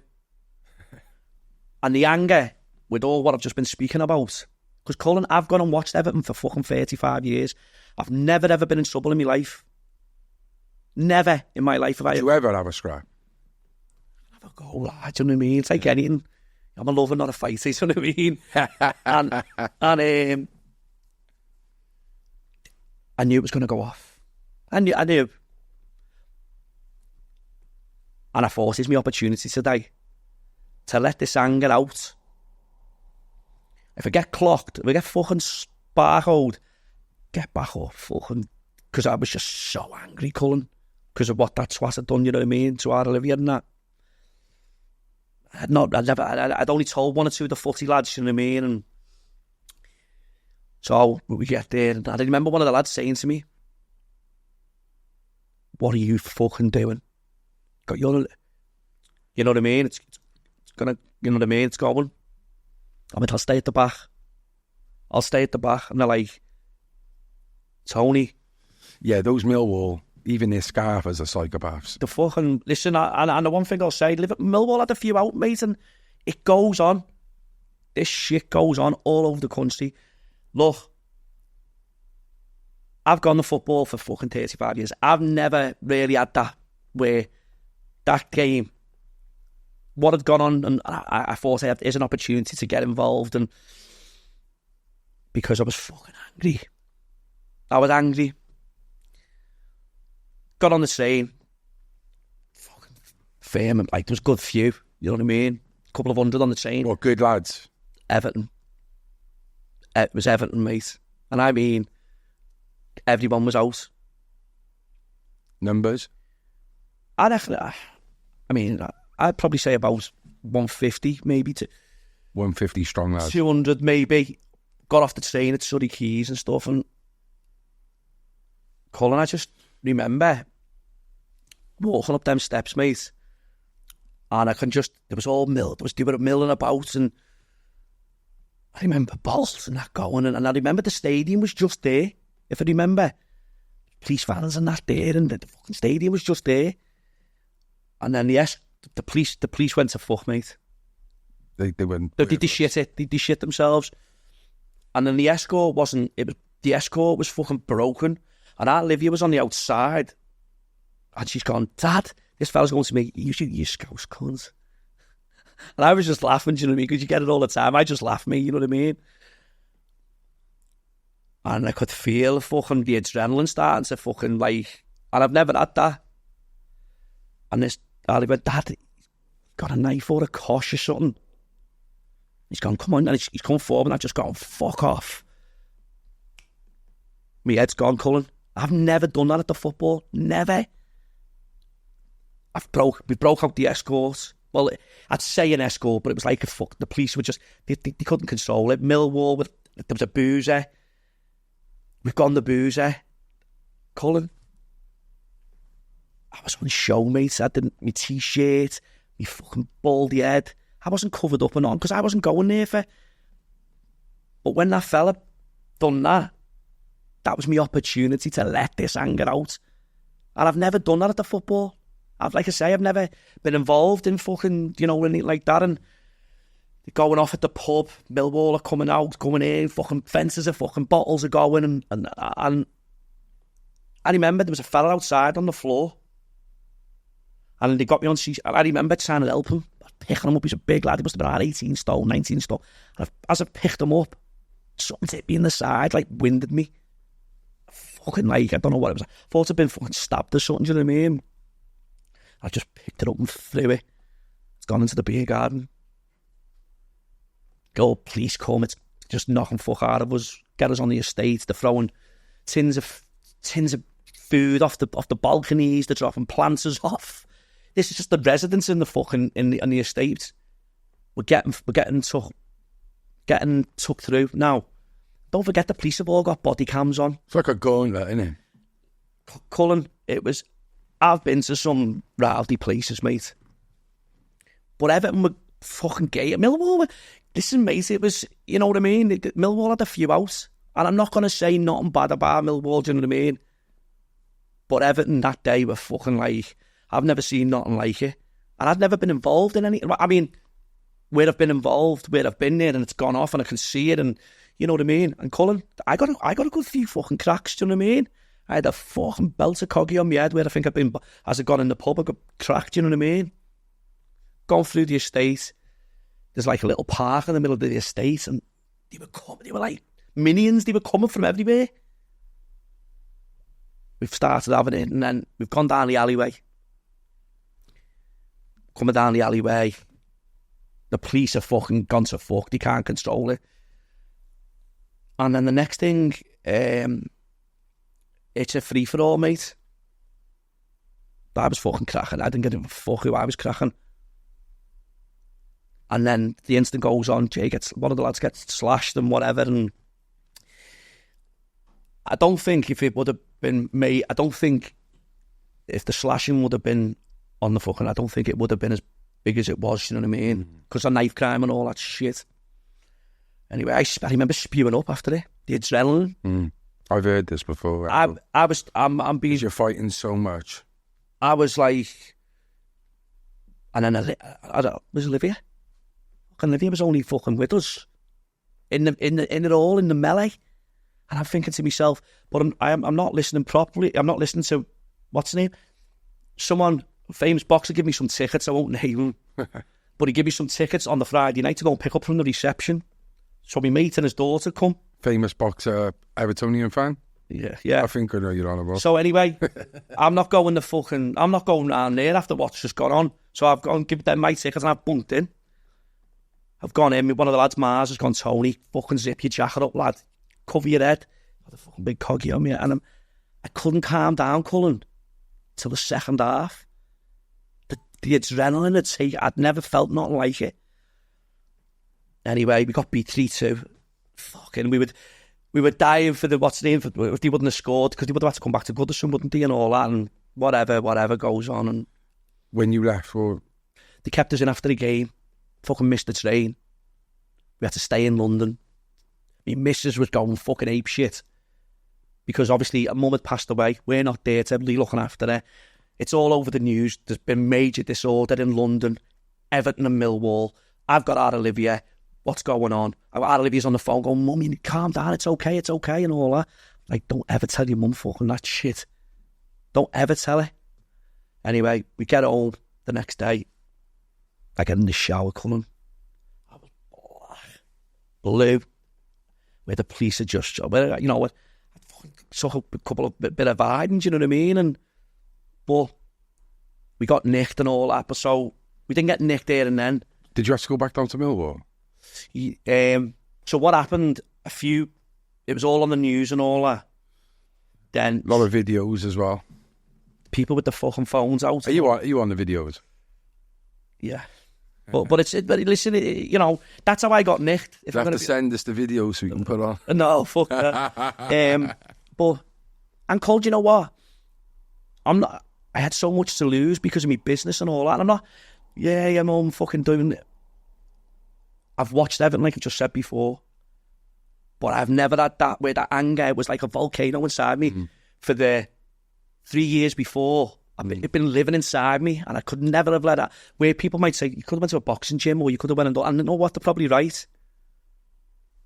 And that day, it just come out of me. You know, when it was Everton, Millwall, and I fucking paid the price, because, you know, I've got family down in London, they're all having a tea on a fucking tea time. there's me, big thumbhead on the telly. Do you know this fucking... You know what I mean? So, family's ringing me going, we're all having our tea and you're on the fucking news here. Deleted Facebook, deleted Instagram, deleted Twitter, as if it didn't exist. My phone was going off the hook. I was like... WhatsApp was like... I bet you got a few ratings from the Everton ads. No, it was... You know what? Are they surprised? Yeah, because that's not... Colin, that's not... Yeah, it's not you. But that day... something inside me, because I was hating so much, and I'm not saying it's right, you know what I mean? But football is a vice for a lot of people, and especially football violence. It's a vice. They, Monday to Friday, I think I've met some lads from the football. What you find at the football, you tend to have somebody else's back more than your own. And with Everton, and like Millwall, like Liverpool, like Man City, like Cardiff, you will meet lads who my missus will say to me, Tony, you going to match with today? Oh, John, Gary. Who the fuck is John and Gary? Oh, he's a brickie, or he's a solicitor, or he's a painter and decorator. I've never heard you speak about him before, because he's been mates from the football. What do you want to come and do? Have a fucking Sunday roast with him or something, you know what I mean? It's just that thing where... It's a bond, isn't it? It's a bond, and it's mad, and I just...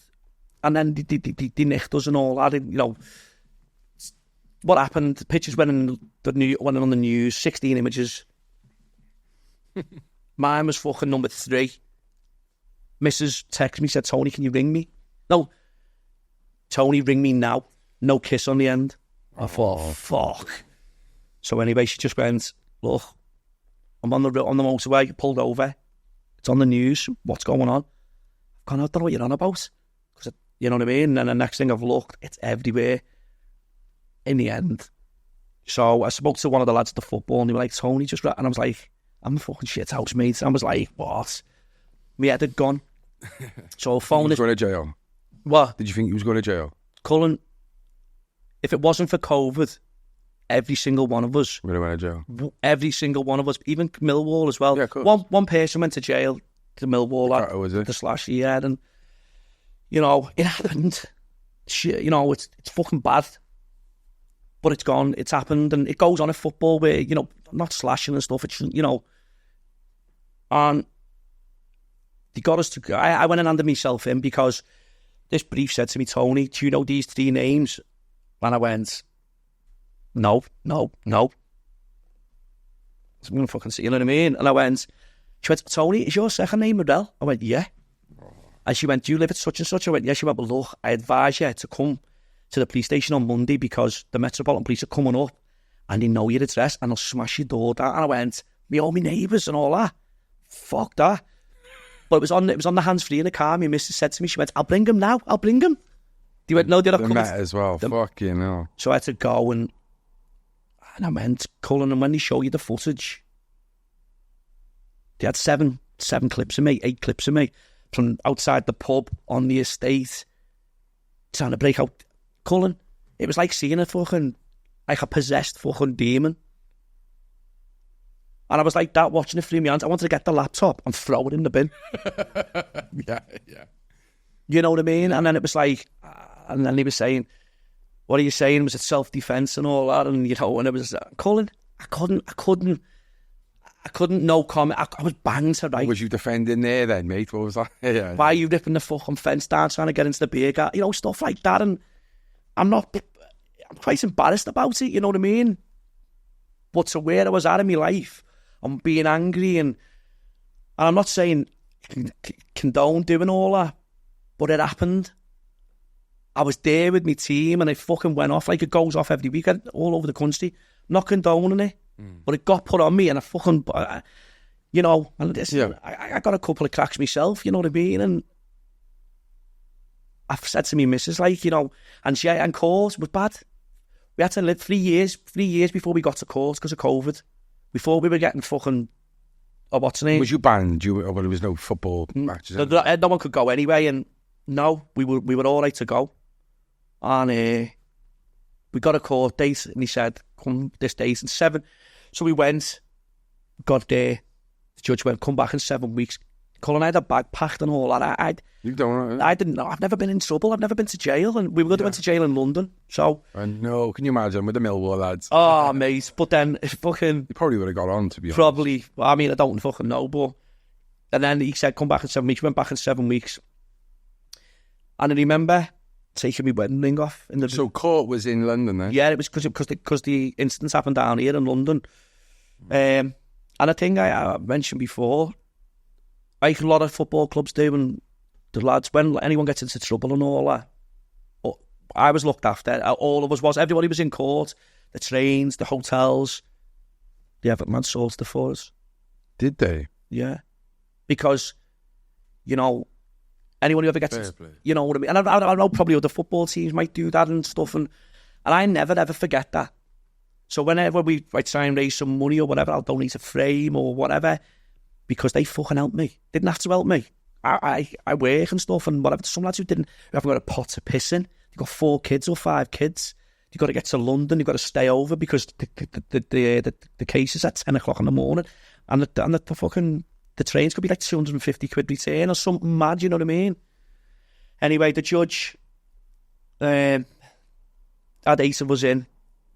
And he said to us, look, I've watched all the footage. And playing the footage, I was number 6, you know, when they do like a fucking thing on you, and just said, look, I was on every single one. I could, you know what I mean? I was like, oh, fuck. And then in the end, I just went, he sent us away for dinner, and he went, let me just tell you now, because there's no one's in that dock, no security, don't think no one's going to jail today. Oh, so what he said, yeah? I swear to God. And I went, so we've all gone to there's this booze around the corner from the court. We're in there. A few people are having a pint. Some people I couldn't even have a drink or nothing.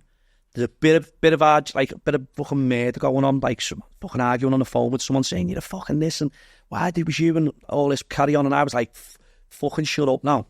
We could be going to jail. Yeah. So I went back to the court with my missus to get us all in, and he swapped us round because he put us all with the jury sit. There was no jury because we'd all pleaded guilty because we were all banged to rights. Next thing, he went, Mr. Murrell, can you sit there? And he put me with like... the naughty lads. Yeah. So, Muzzy, Joel's our fella, and Robsy, me mate. I thought they'd done worse. And when I've spoke to them, they were like, fuck off, you were worse than me. I said, well, you were fucking thrown, you know what I mean? And I just looked at me missus and I went, sorry. And she just looked at me and went, Tony. Anyway, he goes, Mr. Walters, Mr. fucking, I can't remember our fella's name. Suspended sentences, rehabilitation orders, banning orders, community service. I've gone. So I've looked at the other lads who were with us. They went, Mr. Murrell, Mr. Robson. So I'd taken my bag up with me.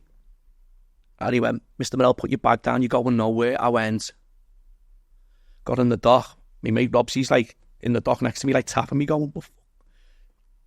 He said, what you do in the community, Mr. Murrell, and all that shit. And then it went for me, you know what I mean? I got a touch, Cull. I got a touch, mate. You know, and I could have lost my business, could have lost everything. And then he just said to me, 3-year ban and order, 150 hours community service. And I didn't remember this. I was someone at the back of the court writing notes like that, and I just like that to one of the lads. I went, he's fucking press him. He's gonna. So anyway, he's let us all go. I've got out the court. I was the first one out, Cull. I pushed past everyone. I wanted to just see me missus and that, you know what I mean? And this fella come up to me. Oh yeah, can I just have a word? I went, fuck off, you grass. He went, excuse me. I went, seen you at the back of the court, fucking writing notes down. He went, no, I'm from probation, mate. I just want to take you. I went, he was from probation. He was all right in the end, all that, but I thought he was a grass. Yeah. Did you go and have a pint after? Do you know what, Cullen? No. I know. The 7 weeks one, when he said come back in 7 weeks, we got absolutely, right by the state, by Euston. And we hadn't even had it, like, turned over or, you know, charged or whatever. So right by there, Euston Square. Yeah, and then I got on the train. I was exhausted. Cullen, there'd been an elephant in the room for 3 years, mate. My life, I was going to bed. Enjoy yourself. I was sleeping, Cullen, an hour, 2 hours, because I was lying on my pillow, and my missus would be like, have you had any sleep? I'd be like, yeah. Because I was worrying that I was going to go to jail. And everyone who's seen the footage but like, you're fucked, you know.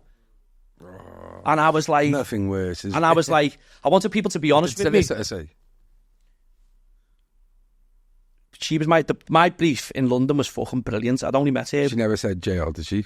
She said a possibility, but then my brief in Liverpool said Tony for violent disorder and that, because that's what we got charged with. Is a jail, you know what I mean? Yeah. Because it had gone on so long, we got a touch of it. A lot of solicitors, they'll say like... I mean, or people saying you grass, and I was like, I didn't ask anyone for the name or fucking when I was cracking them and they were cracking me. We got a touch, and so did the Millwall lads, you know what I mean? But when a solicitor says, look, you're looking at fucking 8 years, and then you get 4, you was never looking at 8. It just makes them look good when you get a 4 or a 2. Do you know what I mean? That's what some solicitors would do, like. I was fucking... I laughing. I couldn't believe it. The weight was just like sleepless nights for 3 years, mate. So, fuck you now. And did you get to speak to any of the Millwall lads? No, because obviously they were in another court. I think they were in another court and whatever. And look, I'm glad they got... Have they played since? Everton and Millwall? No. The fucking... when the FA Cup draw comes out, everyone's always like looking to see if it's... So you're all legit now to go back to football? Yeah, I got my ban overturned because I fucking went and appealed it. Yeah. Because I stayed away, I didn't go or not or whatever, I stuck to my conditions. And the police, Millwall was trying to get it, what's the name, but it was great. And I'm not one of them to like be funny with the police or whatever, I just go about my business and whatever. But this Millwall police officer was like... Trying. Where's your solicitor? And I went, it's a hearing, I don't need a solicitor. It's either a yes or no, and it's not down to you. I said, I'm not being rude. I said, but do us a favour, fuck off. And our Olivia was like, Dad, you can't, because my daughter and a boyfriend, it was coming and took us. And I went, listen mate, fuck off. I said, it's got nothing to do with you. So me and Robsy were up, we got our, that was on the Wednesday, and we had to go to the Ministry, the Court of Justice. They put us in there, 50 odd courtrooms in there. And we went, and I remember, I got on the phone, we got it, you can go back, get me a ticket for Forest away on Saturday, we won as well. We went on a little run, Everton, and it was like, you're a fucking good omen. But we're still bastard for being shit. That's brilliant, mate. So what lesson have you learned from all of that? Not get caught in that one when you're messing. No, do you know what? People say this to me, you know what I mean? It's... Obviously, I could have lost everything, my family and my business and stuff like that, because it does have an effect on, you know what I mean? Like people say, don't get fucking caught up in it and don't get involved and whatever, but it's one of those where, you know, I'm not saying I'll get back involved and whatever, but it just happened and it was fucking one of them, and it was fight or flight, Cullen, and I just, you know, so from the story you've told, Tone, it seems like you're well versed and well equipped and good reasoning for you to do what you do now with your podcast. Yeah. Do you feel like it's definitely one of the main reasons for you doing this? Colin, I love doing it. I don't go to the pub I don't go to the pub no more. Only time you'll see me is at the match. If I'm in a boozer, you know, I've gone to the match, it's home or away, and I don't really drink as much. Where I used to love a good drink and all that, you know what I mean? Now, I put all my time and effort into the podcast because I love doing it and I love hearing people's stories because it helps me. And if I can help one person, I think, you know, if I can do so. I'd love to get involved in, like, going into places, like to workplaces or schools or unis and, you know, speaking out and stuff, and, you know, having the courage to make people feel like they don't have to sit in silence. I'd love to go down that avenue. I'm going to look into that. Like my missus says to me, you need something. Well, I know some contacts up in like the Whittle. That's it, the Whittle. The Whittle.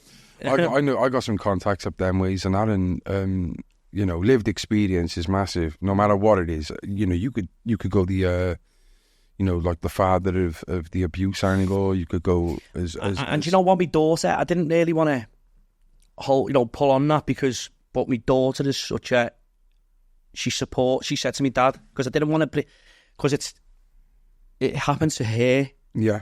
And I didn't want it to keep bringing it up and whatever. But she said, Dad, if it helps one or two people, Dad, that'll do for me. And, you know, so that's why I try and raise awareness, and that if you're out there and you're suffering and you think you're on your own, you're fucking not. And trust me, stick together and you work together and you'll get through it. I'm telling you now. Just a couple of quick questions then. Anyone out there who's thinking about doing a podcast, why should they and what should they know? Listen, it's hard. Don't get me wrong. You know, and I know I've only been going just over 17, 18 months now, and tell you now, it's hard. But listen, if you're passionate about something, go for it. What have you got to lose? Don't try it. You'll never, ever know. One, come up with a good name, but also understand that you've got to put the time and effort in. There's a lot more to it instead of like you thinking you just put a camera and fucking do this and you do that. You don't. There's a lot of time. You know, find a topic that you want to concentrate on and where you want to go. But also, you need to you've got to have a good team because you can't do it on your jack. You've got to have a good team around you. Like I say, I've got Ben who but is your missus support? Like my missus is fucking brilliant. Do you know what? Yeah, she started because she's seen it helps me. Yeah, benefit. Because at first, I'll be honest, she you fucking listening to other fucking people and yours and but I always say to me, missus, she hates it. Are you all right? You don't see myself. Fucking stop asking me if I'm all right. Okay then, fucking hell, I won't ask.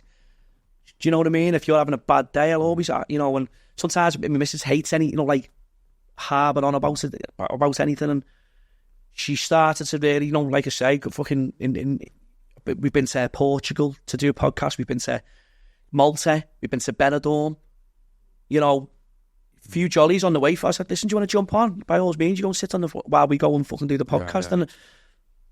And it's real people with real stories, and that's why I do it. Cool, I love it. And if you're going to start a podcast, one, you need to find a decent editor, producer who's passionate about it as you are, and is all in, because it's no good. And you've got to work together, and the rest will fall into place. I'm telling you right now. Just want to plug your other venture before we do come with the last question. So you're speaking events. Tell some of the people briefly who you've had on your talking events and where could they find you if they want to get some. We've had some crackers. We have footballers and boxers. We've had Calzaghe on, Joe Calzaghe. But I've had him on twice. Really, really good speaker. Unbelievable boxer. His record speaks. You know what I mean? Really open. Really good fella. I've had Tony Murell on. He's a mate of mine. He comes in for a bit of criticism, but he says how it is. And what I used to love about Bellew, I'll tell you a funny story. Actually, this is a true story. I won't keep you much longer, because I know I've harbored on for a couple of hours. But I remember when I used to sell tickets for Bellew, right, for his fights. We'd been for some food on the Britannia. A lot of people from Liverpool know the Britannia pub. It's a carvery place, and I'd been with my missus and my daughter Olivia. And Bellew used to live not far from there, and I had to go to his house to pick some tickets up for his fight, for my mates and all that. And I said to her, Olivia, when we go, if Rachel, this is Tony Bellew's missus, if she asks you if you're hungry, you fucking say no, because you just had a carvery. So we go in and all, hey Rach, are you all right? Hey Olivia, you all right? You're hungry? She went, yeah, I'm starving. I went, you just had a fucking carvery, But that's just one. Bellew was great. Jamie Carragher, even though he's a Red Bull legend. What a fella. What he done, one of our mates was very, very poorly. Young, little Vinny, one of Liverpool's lads. Fucking crackers, bonkers. He had cancer. And I had Carragher on this night, and he phoned me and said, Tony, where are you? I said, I'm at the venue. He went, hurry up, I'll pick you up, go round and see Vinny. So I rang his sister and went, listen, going to bring Carragher round. Got there and all that, and I'll never forget it. And going in, and his sister went, "Hey, Tony, you all right?" I went, and she said this to Carragher. She went, "All right, Jamie, you look a little bit skinnier on the telly." I went, "For fuck's sake!"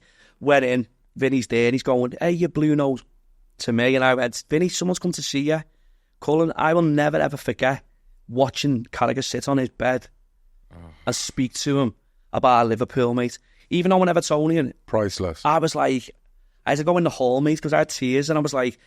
And he had like fried rice and all that on his little desk at the side of him. And Carragher was going, get off me fucking flat, like stuff like that. They were laughing, but I'll always remember that. He didn't have to do that, you know what I mean? So, but yeah, we've had some big uns, You know, we've had Jamie Webster perform, you know, and stuff like that. And Frank Bruno, Steve Collins, Nigel Benn. He was one of my favourites. We've had Big John Fiore on, Real Life Stories. He spoke about Paul Gascoigne. Gascoigne was brilliant, mate. Yeah, fantastic, mate. You've done some amazing talks. And if people want, I'm sure that you're going to do many more, aren't you? Yes, if people you obviously see it on social media, and, you know, you just see me posting, like, you know, on my story or my profile and stuff. And sometimes, you know, if you ever need tickets, all you're going to do is go to the website and stuff, which is like www.murrellsourceevents.com. And if any events we've got on, they're all there. Or give me a buzz and I'll sort your tickets so you don't pay a booking fee. Or just contact me. Yeah. Or so contact yourself, Cole, you know what I mean?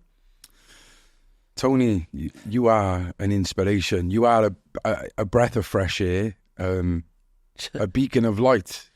Mate, I don't know if my missus would say that. No. But listen, like, your energy, whether you realise it or not, it's infectious. And it just, like I said, like, from what I've seen, you know, through the screen, for now meeting you, you're just so genuine, mate. Like, Thank you. And don't change who you are, mate. No, I appreciate that, Colin. Anyone out there, final message, most important message, I think this is. We normally ask everyone to leave with a message, but it's going to be a question, but if you can give it to the camera. Anyone who might be going through abuse, or if any parents have witnessed it from their family members, just leave them with that. Yeah, just listen. Don't sit in silence. You know, how hard it may be, you know, you've got to find the courage to speak out. You know, there's people out there and you might be scared, and listen, it's their secret, not yours. And, you know, any family members or any parents who are going through, you know, what we went through as a family, listen, just all stick together, and believe me, you know, strong walls shake, but they never collapse. Thank you, Tom. Thanks very much, Cole. Just want to say thank you again, Tony, for coming on. Guys, please go give him a follow. Go and follow his podcast, The Good, The Bad and The Ugly. It's on YouTube and all audio platforms. What a guy. Please leave a comment and stay central. The Central Club.